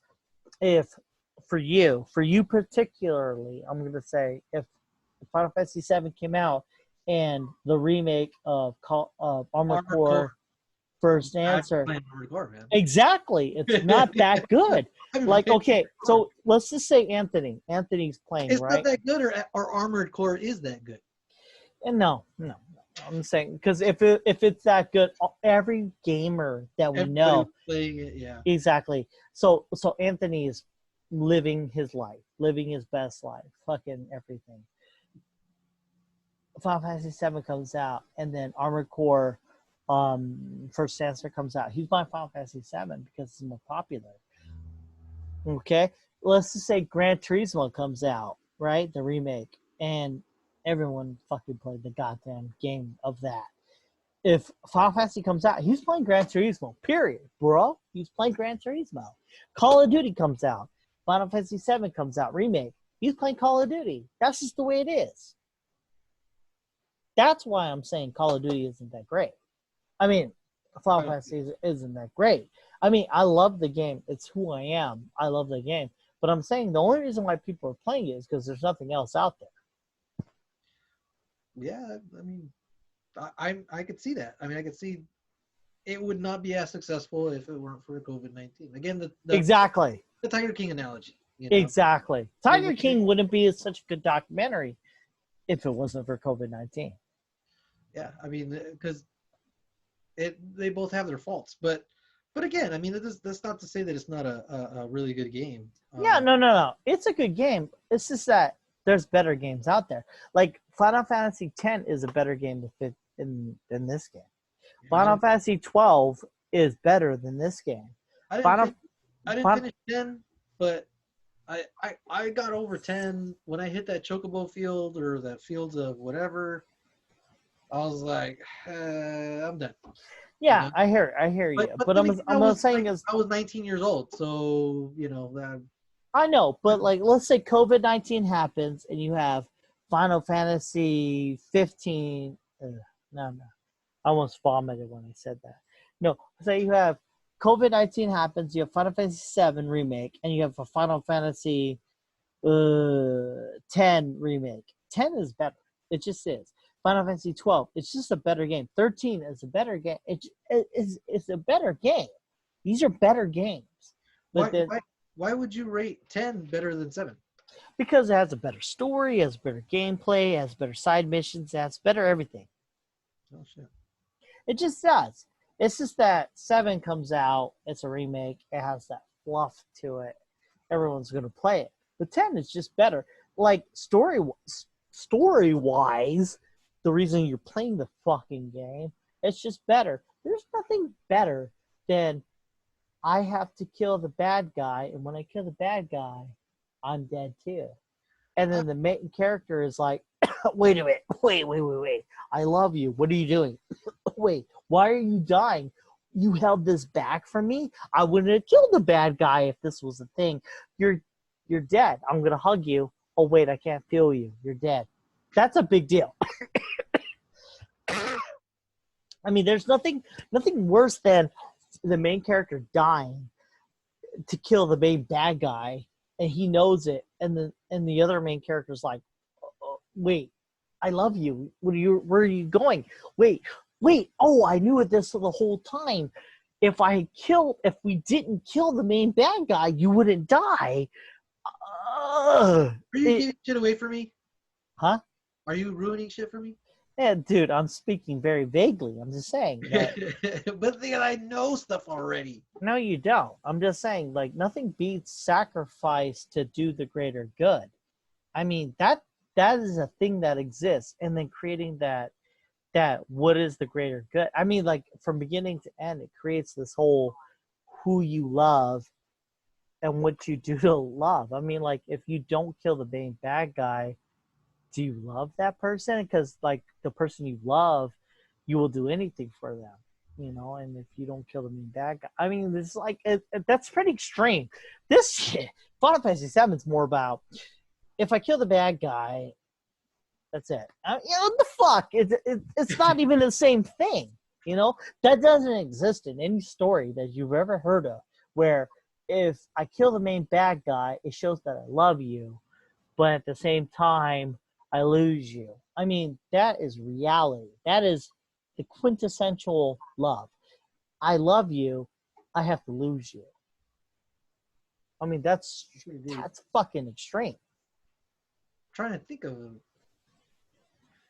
sure there's something out there. I just can't think of it right now. No, you can't. That's too deep. That's too extreme. I love you. I'm gonna have to kill this person. Oh, I killed this person. You're gone. But I love you. If I didn't kill this, it's a conundrum. Right. And that is the purest of story making. Like I want something, but I have to do something that takes that something away. But for me to do that, that demonstrates my love for that something. But does it have to be there to make something awesome? No, it doesn't. But it makes it what makes it grandiose. I mean, yes, I love a thing, and then I kill a bad guy, and then I love you. Good. But nothing beats if I love you, then I let you go. Nothing beats that. Because that is really what humanity is. Humanity is a big deal of contradictions. Contradictions of, I love you. But if I love you, to show you that I love you, I'll sacrifice everything. Jesus Christ, all that good stuff. I mean, that's the beauty of everything. The reason why it's such a big deal is because it doesn't exist as much. I don't think people play games to get to that level of deepness. No, I agree with you. That's why these games etch on for all eternity, is because it gives you that tragedy, the thing that could have been avoided, but that wasn't avoided. I mean, yeah, when a game goes outside of just being a game, you know, outside of just being Tetris or Sonic the Hedgehog, that's when you start stepping into greatness, you know. But I don't think there's a big enough consumer base that's looking for that type of substance out of their game. I think they just want fun. No, I hear you with that. When it comes to fun, I get you. Fucking Animal Crossing or no. Eating pudding is tasty, but what really makes you remember that pudding is the day you ate the pudding with the one you love. Right. And that's what separates these games. And Final Fantasy VII isn't a game of Wendy's.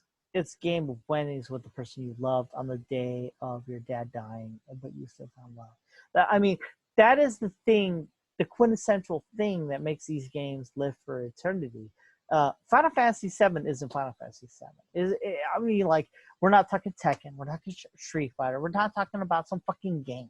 We're talking about a game that creates an emotion that etches for all eternity. And you beat the game, you're like, God damn, I wish I could be with that one woman, but I can't be with that woman.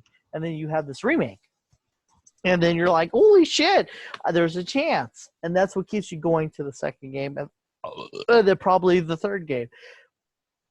That is what makes shit important. And so when you play a game or watch a TV show, the thing that matters, that makes it different from all the other things is, does the good guy get the good guy get with the girl? Yes. But when it's the good guy that doesn't get with the girl, but he could have, but because he loves her so much, he doesn't. That's what lives for all eternity. When Han Solo goes, when Leia goes, I love you, Han Solo goes, I know. He doesn't say I love you back. See, if he says I love you back, it kind of cements the thing, doesn't make it a real thing. But he goes, I know you do. And then he turns it made him a real character. That it stayed true to the character, and so yes. He turns into carbon. He turns into the fucking thing, and then it's done. He's gone. He's gone forever, for all you know. Empire Strikes Back ends. You don't know. He's dead for all you know. Leia says she loves her. Unrequited love is the best of all loves. And then it shit ends. And then we got Return of the Jedi and then whatever the fuck. But before that, it's the most magical moment. It's, I love you. Because he says, I love you. Like, hey, yeah, let's get together. Empire Strikes Back. You know, they're having this thing. He finally gets what he wants. And then he says, I know. Because he knew the whole time. And then the fucking thing ends. And that's what makes it so much powerful. And you got Final Fantasy 7, same thing, fucking thing. I'm just saying, like, I mean, that's the biggest thing in all things is the unrequited love is the I love you. And that's why I was kind of going on about video games as an art form and starting to be recognized as an art form when these aspects of it, the story aspects of the games, become part of it too, you know, and you can actually dig into those pieces. Yes. Otherwise it is just Tetris and Sonic the Hedgehog. Yes, exactly. And there's a level of art to those too, but you know, it's a lot more abstract. But here, a lot of things that are in cinema that people would consider art, sound design, music design, writing, producing, editing, you know, shit. Even camera work now. I mean, certain scenes have different camera moves and stuff on them. So cinematography in video games is becoming a thing too. All of these need to get factored into whether or not a game is good or not. But again, we come back to this thing about playability. How many people want to play the game for playability, or how many people want to play the game because, hey, there's an opportunity to save somebody or make a different choice or have a different outcome? I don't know. And then how many people are playing it again, like you said, because there ain't nothing to do. And, you know. It would be nice, though, if they created a situation where you playing the game to feel that moment. I don't know, man. I was entertained. I was engaged. I was challenged. Yeah. The game has been fun. This game. No. But like what I'm saying is, like when Final Fantasy 7 happened, you in '97 you play the game, you beat it, whatever, and there's emotional moments where you're like, whoa, you know, and you wanted to feel those moments again because they don't exist in reality. There's no TV show that you can watch and you can feel those emotions of like she dies, or he dies, or this happens. And like I always come back to Lost because there are points in that show where you rewatch it, not play a video game or anything like that. You rewatch it because you want to feel those moments again. Like when John Locke says, "You can't tell me what I can do," and people are telling you, hey, "You're in a fucking wheelchair, dude. You can't go camping. What the fuck were you thinking?" There's something to that where the character, you, the person who thought in their life, you know, like there's many a time where someone told me I can't do something and then I can overcome it. And so therefore you watch this fucking show or or Lost, you watch it, you're like, yeah, man, you can't tell John Locke what to do. He could do whatever he wants to do and whatever the fuck, right? And in this game, I mean, when Final Fantasy 7 happened, there was a lot of times where you're just like, fucking, you know, you can't tell me what to do. You can't tell me this is it. You know, this is it. This is the end of her. She has all these limits. She could do this. She could do that. Why does she have to fucking die? You know, and like, I'm not trying to spoil the fucking game. I'm just saying, like, when they showed me the whispers, you know, you destroy the arbitrator of fate. I literally had a pause. I was like, wait, are you telling me that I can save her? I mean, you just guaranteed me to buy the 2 other games. Just saying. So, I don't know. I mean, was that a clever piece of writing then? Yeah, it got me hooked, I have to say. And a lot of the things that we felt, you know, be it games or movies and stuff, I would venture to say it had a lot to do with whatever was going on with us at the time. Mm, Um, yeah, I agree. 97, Yeah, I agree. uh, that's it's a couple years after I met you, in middle school. Yeah, yeah, And I know where I was for sure, still getting to know you guys. yeah, We become super tight really until 99 and then 2000, and after that, fucking brothers, right? yeah. But I know for me thinking about 97, in the context of us, I know we had a lot of stuff going on, you know. And when I was playing Last of Us, I had a lot of stuff going on. I didn't want to finish that damn game. I was like, you know what? I can't do this right now. I remember watching, I'm Star Wars movies. I remember being a little kid, and the full energy of my imagination being at work and accepting everything that I was seeing on the screen as real, and I remember, being, belly down on the floor like this, watching TV, watching Top Gun for the first time at home, at my grandparents' house, So I think, like you said, it's not just Wendy's, it's Wendy's with, that person that made it special, on a day that you really needed that person to be there. That whatever context is happening around us is going to shape our remembering of that thing. So was Final Fantasy VII that great? And that's kind of hard to tell because you kind of can't take your own lens off of it. What were you going through in 97? What were things that you wish you could have changed in 97? What were the things that you could have done going forward in 97? 97, what did you want to be like when you grew up? How much control over your life did you want to have? What kind of friends did you want to have?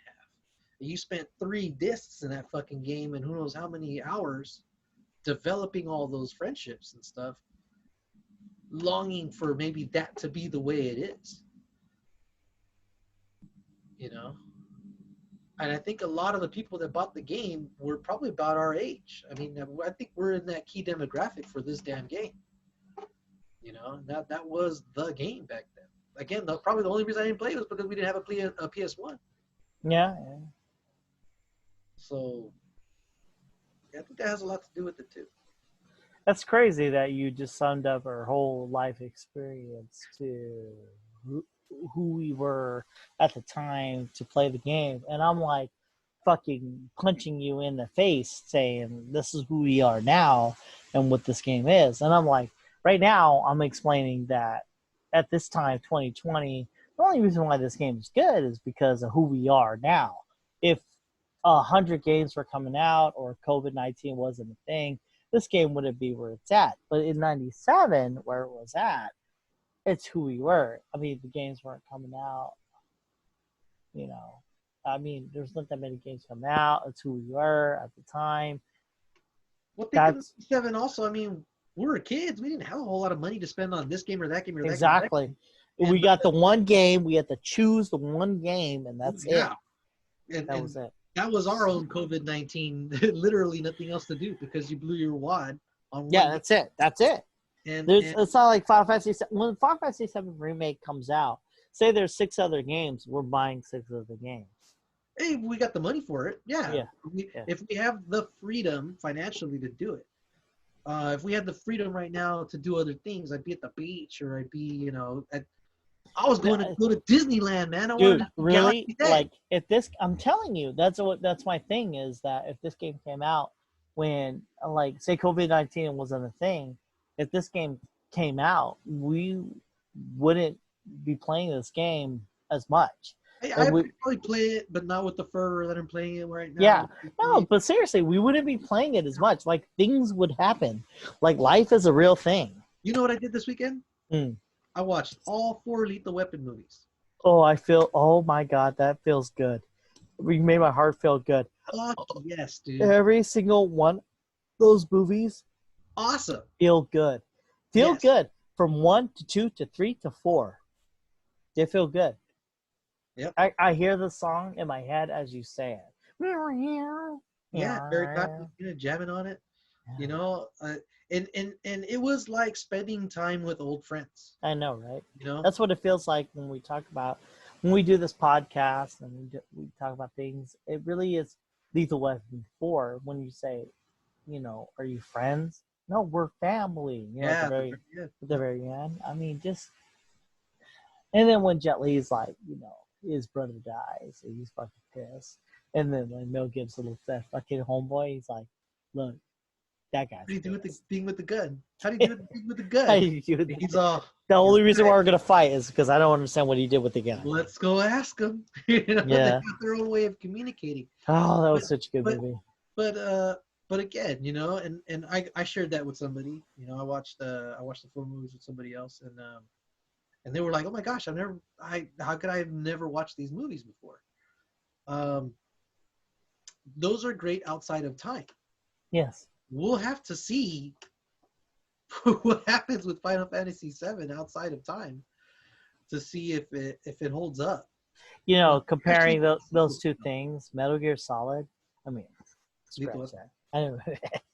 Lethal Weapon and Final Fantasy VII, they're uncomparable because Lethal Weapon itself is a thing because it is family. It is the quintessential who we are as people and friends and family. Because Joe Pesci what's his name? It's okay. Who's that guy with the blonde hair in part 3? Joe Pesci, Leo Getz. Leo Getz. Leo Getz is like a magical person because he's a friend. He's irritating and he's trendy. He's that guy And then Wait a minute. I would venture that the two stories are actually a little bit closer together than you think. what do you mean? Because Lethal Weapon has a lot of they're kind of outcasts, you know. Riggs, because he's a psycho, nobody wants to work with him. Really? Yes. Well, I mean, yes. I mean, they established that. They established that. But black guy, who's he? He was the older guy that was closer to retirement, who also had already gone through partners that it didn't work out with, you know. And he was the older guy with younger guys running around. There's a guy talking about being an 80s guy, and he's like, I don't know what the hell you're talking about, right? So 80s man is sensitive, 80s man is this and that.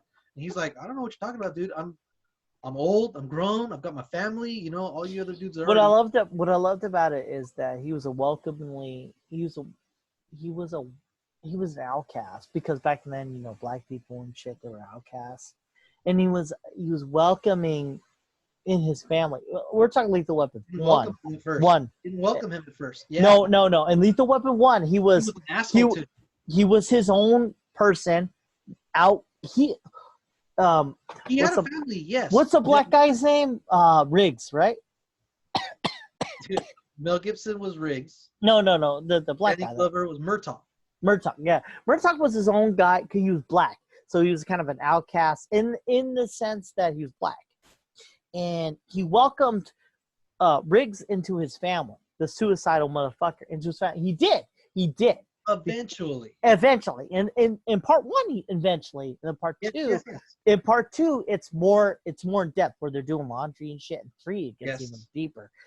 But what I liked about it is that you have this outcast of who we are.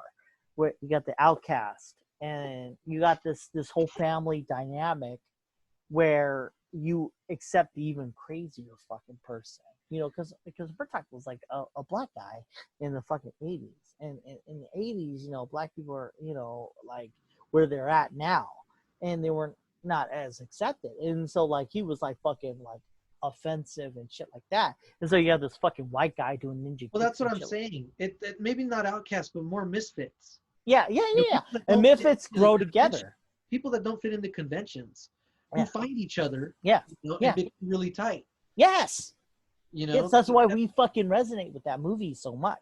And then you got 1 to 2, and 2 of their family, fucking family. Period. Yeah, by the end of 2, they're tight. And then exactly. And then and like to the point where like break the law, take this money, South African, whatever.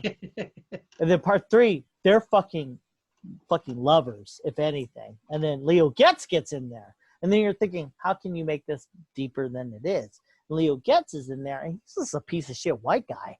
And how does he equate to this equation? And by 4, they're fucking family. Well, he becomes a thing that kind of brings Riggs around to marrying with the frog. With the frog story, yeah. In part 4. Yeah, in part 4. Yeah, but what I like about it is because Leo gets introduced in 3, whatever. No, 2. No, he's in 3. He doesn't. It's introduced in 2. In part 2, he's laundering money for the South Africans. Yeah. Yeah. Oh, yeah, you're right, because he's black. He's blick. He's black. No, you're right. You're right. Yesterday. No, you're right. Because he's black. He's black.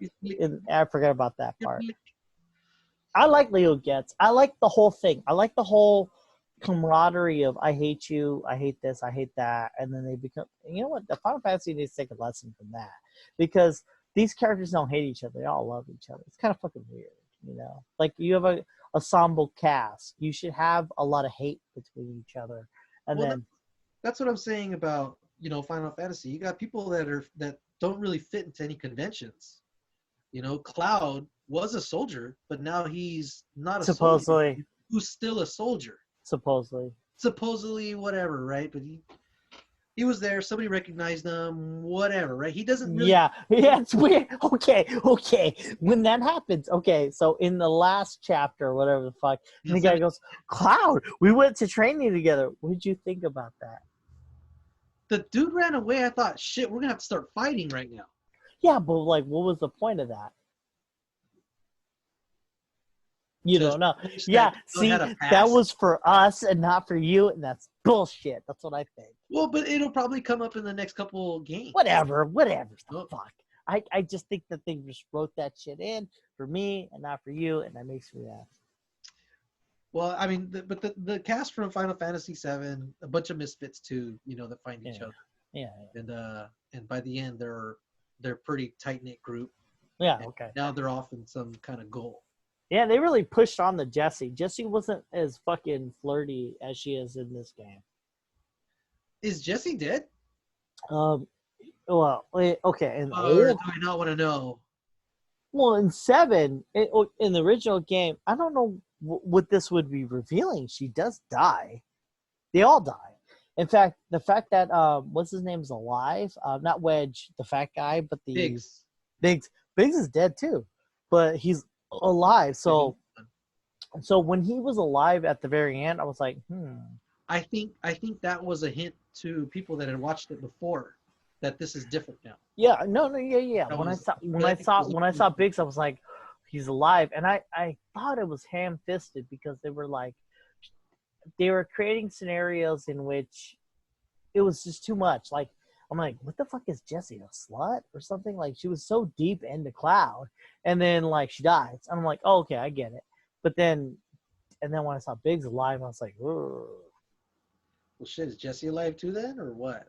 No, he's alive in the fucking game that you played. I mean, obviously. Why? I don't know. They never showed Jessie again. He's in the bed. No, Jessie's the girl.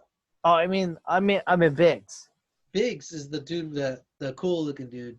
Yeah. He's alive. Yeah, he's alive. No, bro. You don't bring him back to life unless Jessie's some kind of thing. Oh, really? No. I mean, seriously. Why him? Why him? Bring back Biggs and not Jessie? Exactly. I mean, Jessie has such a thing for fucking guy, Cloud, and there's like a bunch of little story things that are going on with her. Did she create the bomb that destroyed the Mako reactor, which we all know that she didn't? I mean, I like that. I like that she was carrying the guilt of, Yeah, no. That's cool. I'm just saying, like, you're right. They did develop her a lot. Yeah, but you're gonna show Biggs is alive, but not Jessie? The fuck? Yeah, no, Biggs, she's alive. We never got depth out of Biggs because exactly. Jessie, we met her parents. Mm-hmm. We saw her hometown. Yeah. Maybe that was just so that we felt it when she died. No, I agree. They built her up so they could kill her, so it could be a more devastating. Yeah, I feel bad. But then you show Biggs, so you're like, who the fuck? Why? Why the fuck you show? Chances are she could have come back in second disc or the second game, and she could be a bad guy, and you gotta fire her or whatever the fuck. Whatever. I don't care. That's good. I'm good with that. It's cool. You know what a big change is from this game to the last game is that Shinra destroyed the Mako reactor. In the original game, you destroyed the Mako reactor. They made it more Shinra. And then like when they dropped the plate. What did you think about that? What did you think story wise? How'd that work out? Well, how'd that work out in your head? Like, why are they killing their own people? Yeah, just to blame Avalanche, who was only just a group of dudes. Yeah, that they could have just set a trap for. Yeah. I think it was like random. No, they wanted. Did that happen in the original game? No. Oh shit. I mean, they dropped that. No, they dropped the plate onto the people, but it's not for the reasons in the game that it happens in this game. Oh. So what I'm asking is, what do you think the reason why they dropped that on the people? I mean, the sense that I got, being first time player and all that shit, they were blaming Avalanche for dropping the plate. To do what? For what reason? I don't know. Yeah. Just PR just to get an Avalanche. Here, I gotta pause real quick. I gotta pee. Go pee. Yeah. Peace.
What's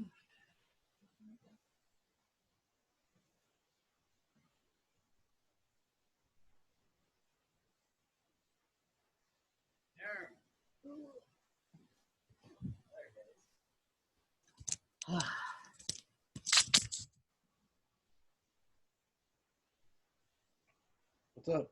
All right, I forgot where we were at. We were talking about Shinra story. Oh, dropping the plate. What they did that for? Dropping the plate. You have no idea why they dropped the plate. Yeah, no, just except to try and make Avalanche look bad. But that Yeah. just seemed See, that seemed was like what. a waste of resources. Yeah, it was bad storytelling because they did that. So like, and this is a new thing in the game. They just did that just to do it. It doesn't make sense. But in this game, they made it to do it so that they could go to war with Wu Tai. I guess. No, that's what it was. And Oh. Wu Tai is a that's a thing in the next game. Let's just say. Why? I mean, I was also figuring too that since they want to move Midgar, or not move Midgar. Yes, yeah. Midgar, They want to create Neo Midgar. They don't really give a fuck if they fuck up the old one, I guess. Yeah, I agree with that part. They were like, we don't give a shit about destroying people. But it doesn't make sense because in 7, it doesn't make sense when they destroy a bunch of people. But in this one, they destroy a bunch of people and they made sense of it. They were like, because they wanted to create a scenario where everyone was like, yeah, let's go to war with Wu Tai again. And I was like, that's pretty weak storytelling, but that's a thing. That's a thing. If you play this game, Wu Tai is a thing. Same thing happened after 9/11. You know. No, I agree. I agree. They probably took that from there. No, not really, because it's not the main focus of the game. Like for something that extreme, you would want to focus the game into that. But it really is an afterthought. In fact, if you play 7, say all these events happen, you play 7, you can ignore this whole aspect of the game. You don't really have to play. They might make it a bigger thing in the next game. That's what I hope. I don't think so. Oh. Yeah, there's no reason to. I mean, like it just isn't. I mean, the way the game is structured, but it's bigger. The second game will be bigger. If they do anything, it'll be bigger. You have the Golden Saucer, open world, a fucking airship. You have Wu Tai itself. You have a new ancient materia where you destroy the world with a meteor. It's a lot of stuff. The second disc is really everything. You find out why Cloud doesn't like Sephiroth. You find out why Sephiroth went crazy. And I mean, there's a lot of shit that happens in the second disc, which is the second game. So if they do make a second game, which I think they will, it's going to be pretty good. Yeah, I hope they don't take that long. I mean, they shouldn't. I mean, most of the structures there. I think the architecture of the PS5 is close enough to the PS4. They should be able to just take whatever they figured out in this game and just make it work there. I remember when Final Fantasy VII, when they said that they're going to make a remake, it was 7 years ago. Yeah, but 8 years ago. My bad. 8 years ago. Yeah, but they built the game from the ground up. Yeah, but it's ground up, dude. I mean, it's pretty much a new game. It's not like they were working off the old one and just putting skins on it. Okay, listen. With the graphics that this game is, it's like Final Fantasy 15 graphics, which they had 10 years ago. The story was made 20 years ago. It just took too long for no reason. Okay, the full motion video, obviously, we've said how close it gets, right? Yeah. I don't know if you remember the scene where they're in the Shinra building, they're doing a little tour. Yes. And then there's that whole going through and the ancients and stuff. That was like next level shit, right? Yeah, but it looked the same as the normal battle. That was pre-rendered. Yes. So full motion video. That's recorded. We're not watching those. It's not being rendered in real time by the CPU. Yeah. But what it does mean is that a computer rendered it somewhere, and you're just watching the recording of it. Okay. Okay, so when you do get a beef up in RAM and computing power, then that means that you can actually render the video game portions, the gameplay part, closer to whatever your max render is. Okay. Um, that's why movies can look so good. But Okay. recorded. Okay. So you could take the same architecture, the same engine that's pushing Final Fantasy VII, and then allow it to run at, turbo or whatever in the PS5. Okay. Whatever. I mean, but but what I'm getting at is it shortens down the production cycle because you don't have to redevelop. Really, you don't have to redevelop all the graphics. You just let the graphics show up. Look, I agree with you. Everything you're saying makes sense, but let's be real. Final Fantasy 15 versus no, I said that wrong. Final Fantasy 15 and Final Fantasy versus whatever the fuck that is. It took 10 years. I mean, it was the same I say fucking. take 3. No. I know it took 10 years though. I know, but I say 3 years till we get the next one. No, I agree with you, but I Oh. mean, like, it took forever to make this game. Yeah, it did, but again, ground up, and they wanted to make sure. No, they don't. It's not ground up. You're talking about. You're saying ground up. It's like if I'm playing Lincoln Logs and I made a cabin and I'm like, well, let's make a 2-cabin place, and it took double the amount of time, which you didn't have to. So do you think what other game do you think that they used a lot of parts of for this game? No, You played the other Final Fantasy, so I don't know. No. Final Fantasy 15 and Final Fantasy 7 Remake are literally the same game. Okay, so like they're not even like 15 is actually a better looking game than 7. So they might have had production teams kind of working in parallel. No, they just suck at making games. Overlap. No, they suck at making games. It's just that they make games and they make money and it becomes famous. But in reality, they're not that good at making games. They're just not. Which is mind-blowing because you have this game, but I don't know how to explain it, but they have the parts to make this fucking game and they take forever to make it. So it's just like, what the fuck were you doing this whole time? They're just not good at making games. I'd have 15 to feel whether or not they put more energy in one or the other. I don't know. If you ever played Final Fantasy 10 or 10-2, Final Fantasy 13, 1, 2, 3, and this game, and Crisis Core. I mean, like, they have the technology to make a better game, but for some reason they don't, and then they make this game. It took so long, and then they could make another one immediately if they wanted to. The only thing holding them back is the story, really. I mean, like, literally, if they make the second game with the materia added, they could do it right away, but they won't. They'll take forever to do it. It should take them like a year to make the next game. Well, how about this? It's something I just kind of realized right now. This game kind of released pretty close to the way games were released before. It came out right the first time, and they didn't need to patch it to fix weird bugs or textures. That's just this game. Like if this was Assassin's Creed, I agree with what you're saying. The Final Fantasy has always been good about coming out with the game and no patches. Yeah, because there's a lot of opportunities, especially with the different story things, opportunities for things to not make sense. Obviously not as deep as Witcher. Holy shit, man. Witcher covers all their fucking bases. I'm like, how did they plan for me doing this, but not this, and this other thing, but not this other thing? In the order that I did them in when I could have done them out of order, and they fucking planned for it. Agreed. Agreed. This game obviously doesn't have that, but the amount of polish on it, it feels like they spent the time to get it out and get it out right. I played Mass Effect Andromeda.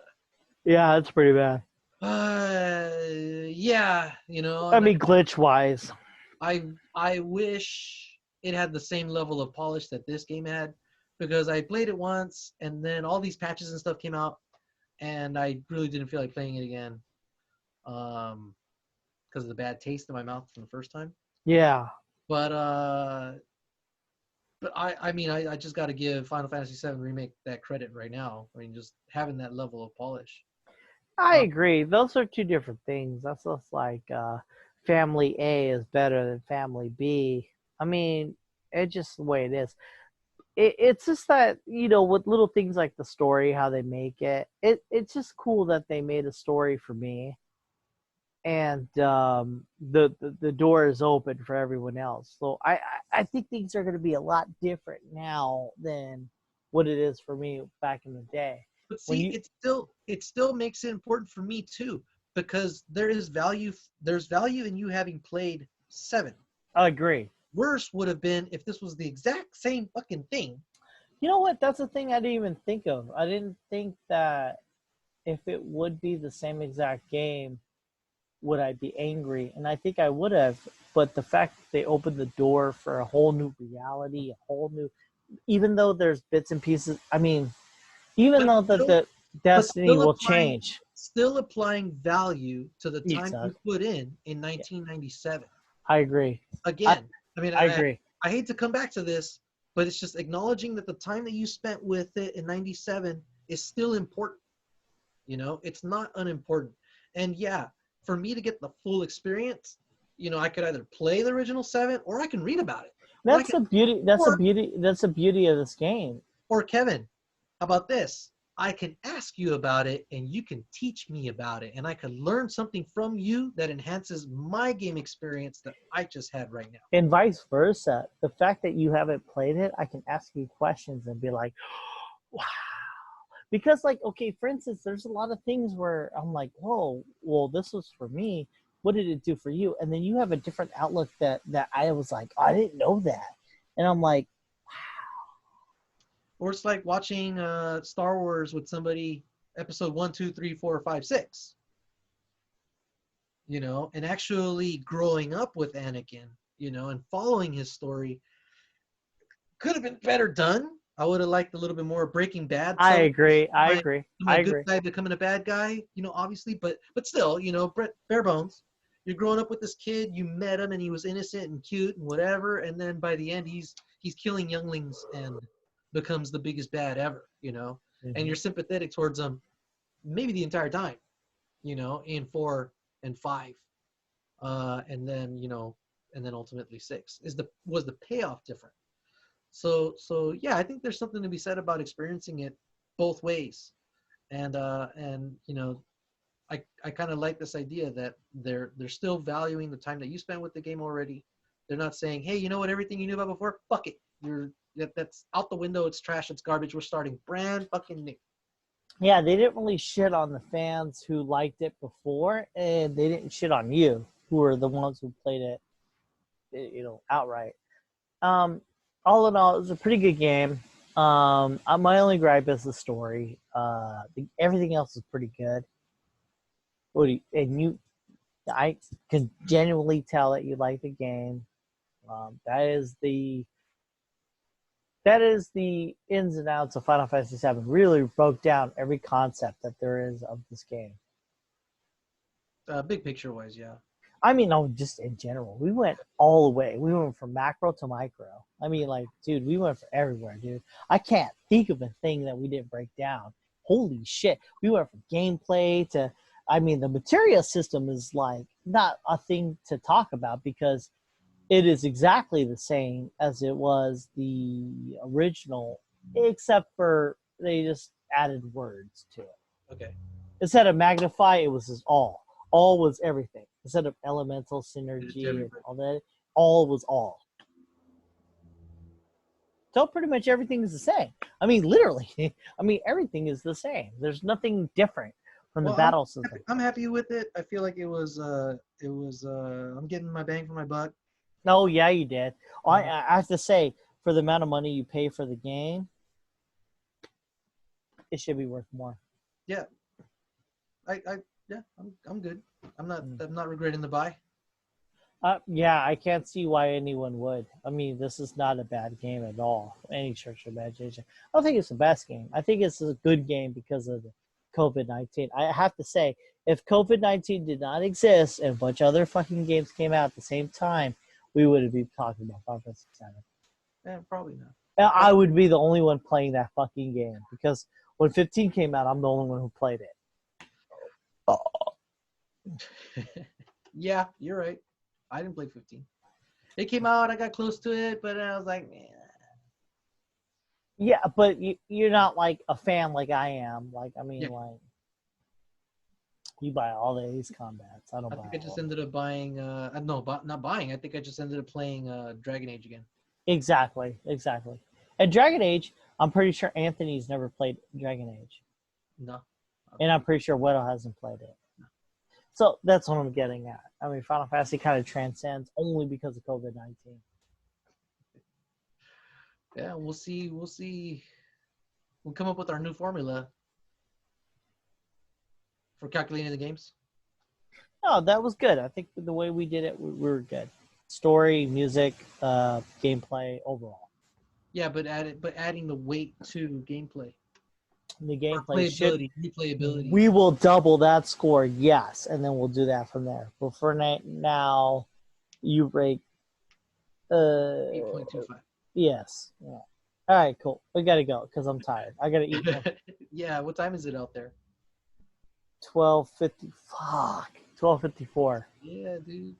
Midnight. I gotta go. I'm tired. I'm fucking tired. I gotta go work 5 hours from now. So. All right, brother.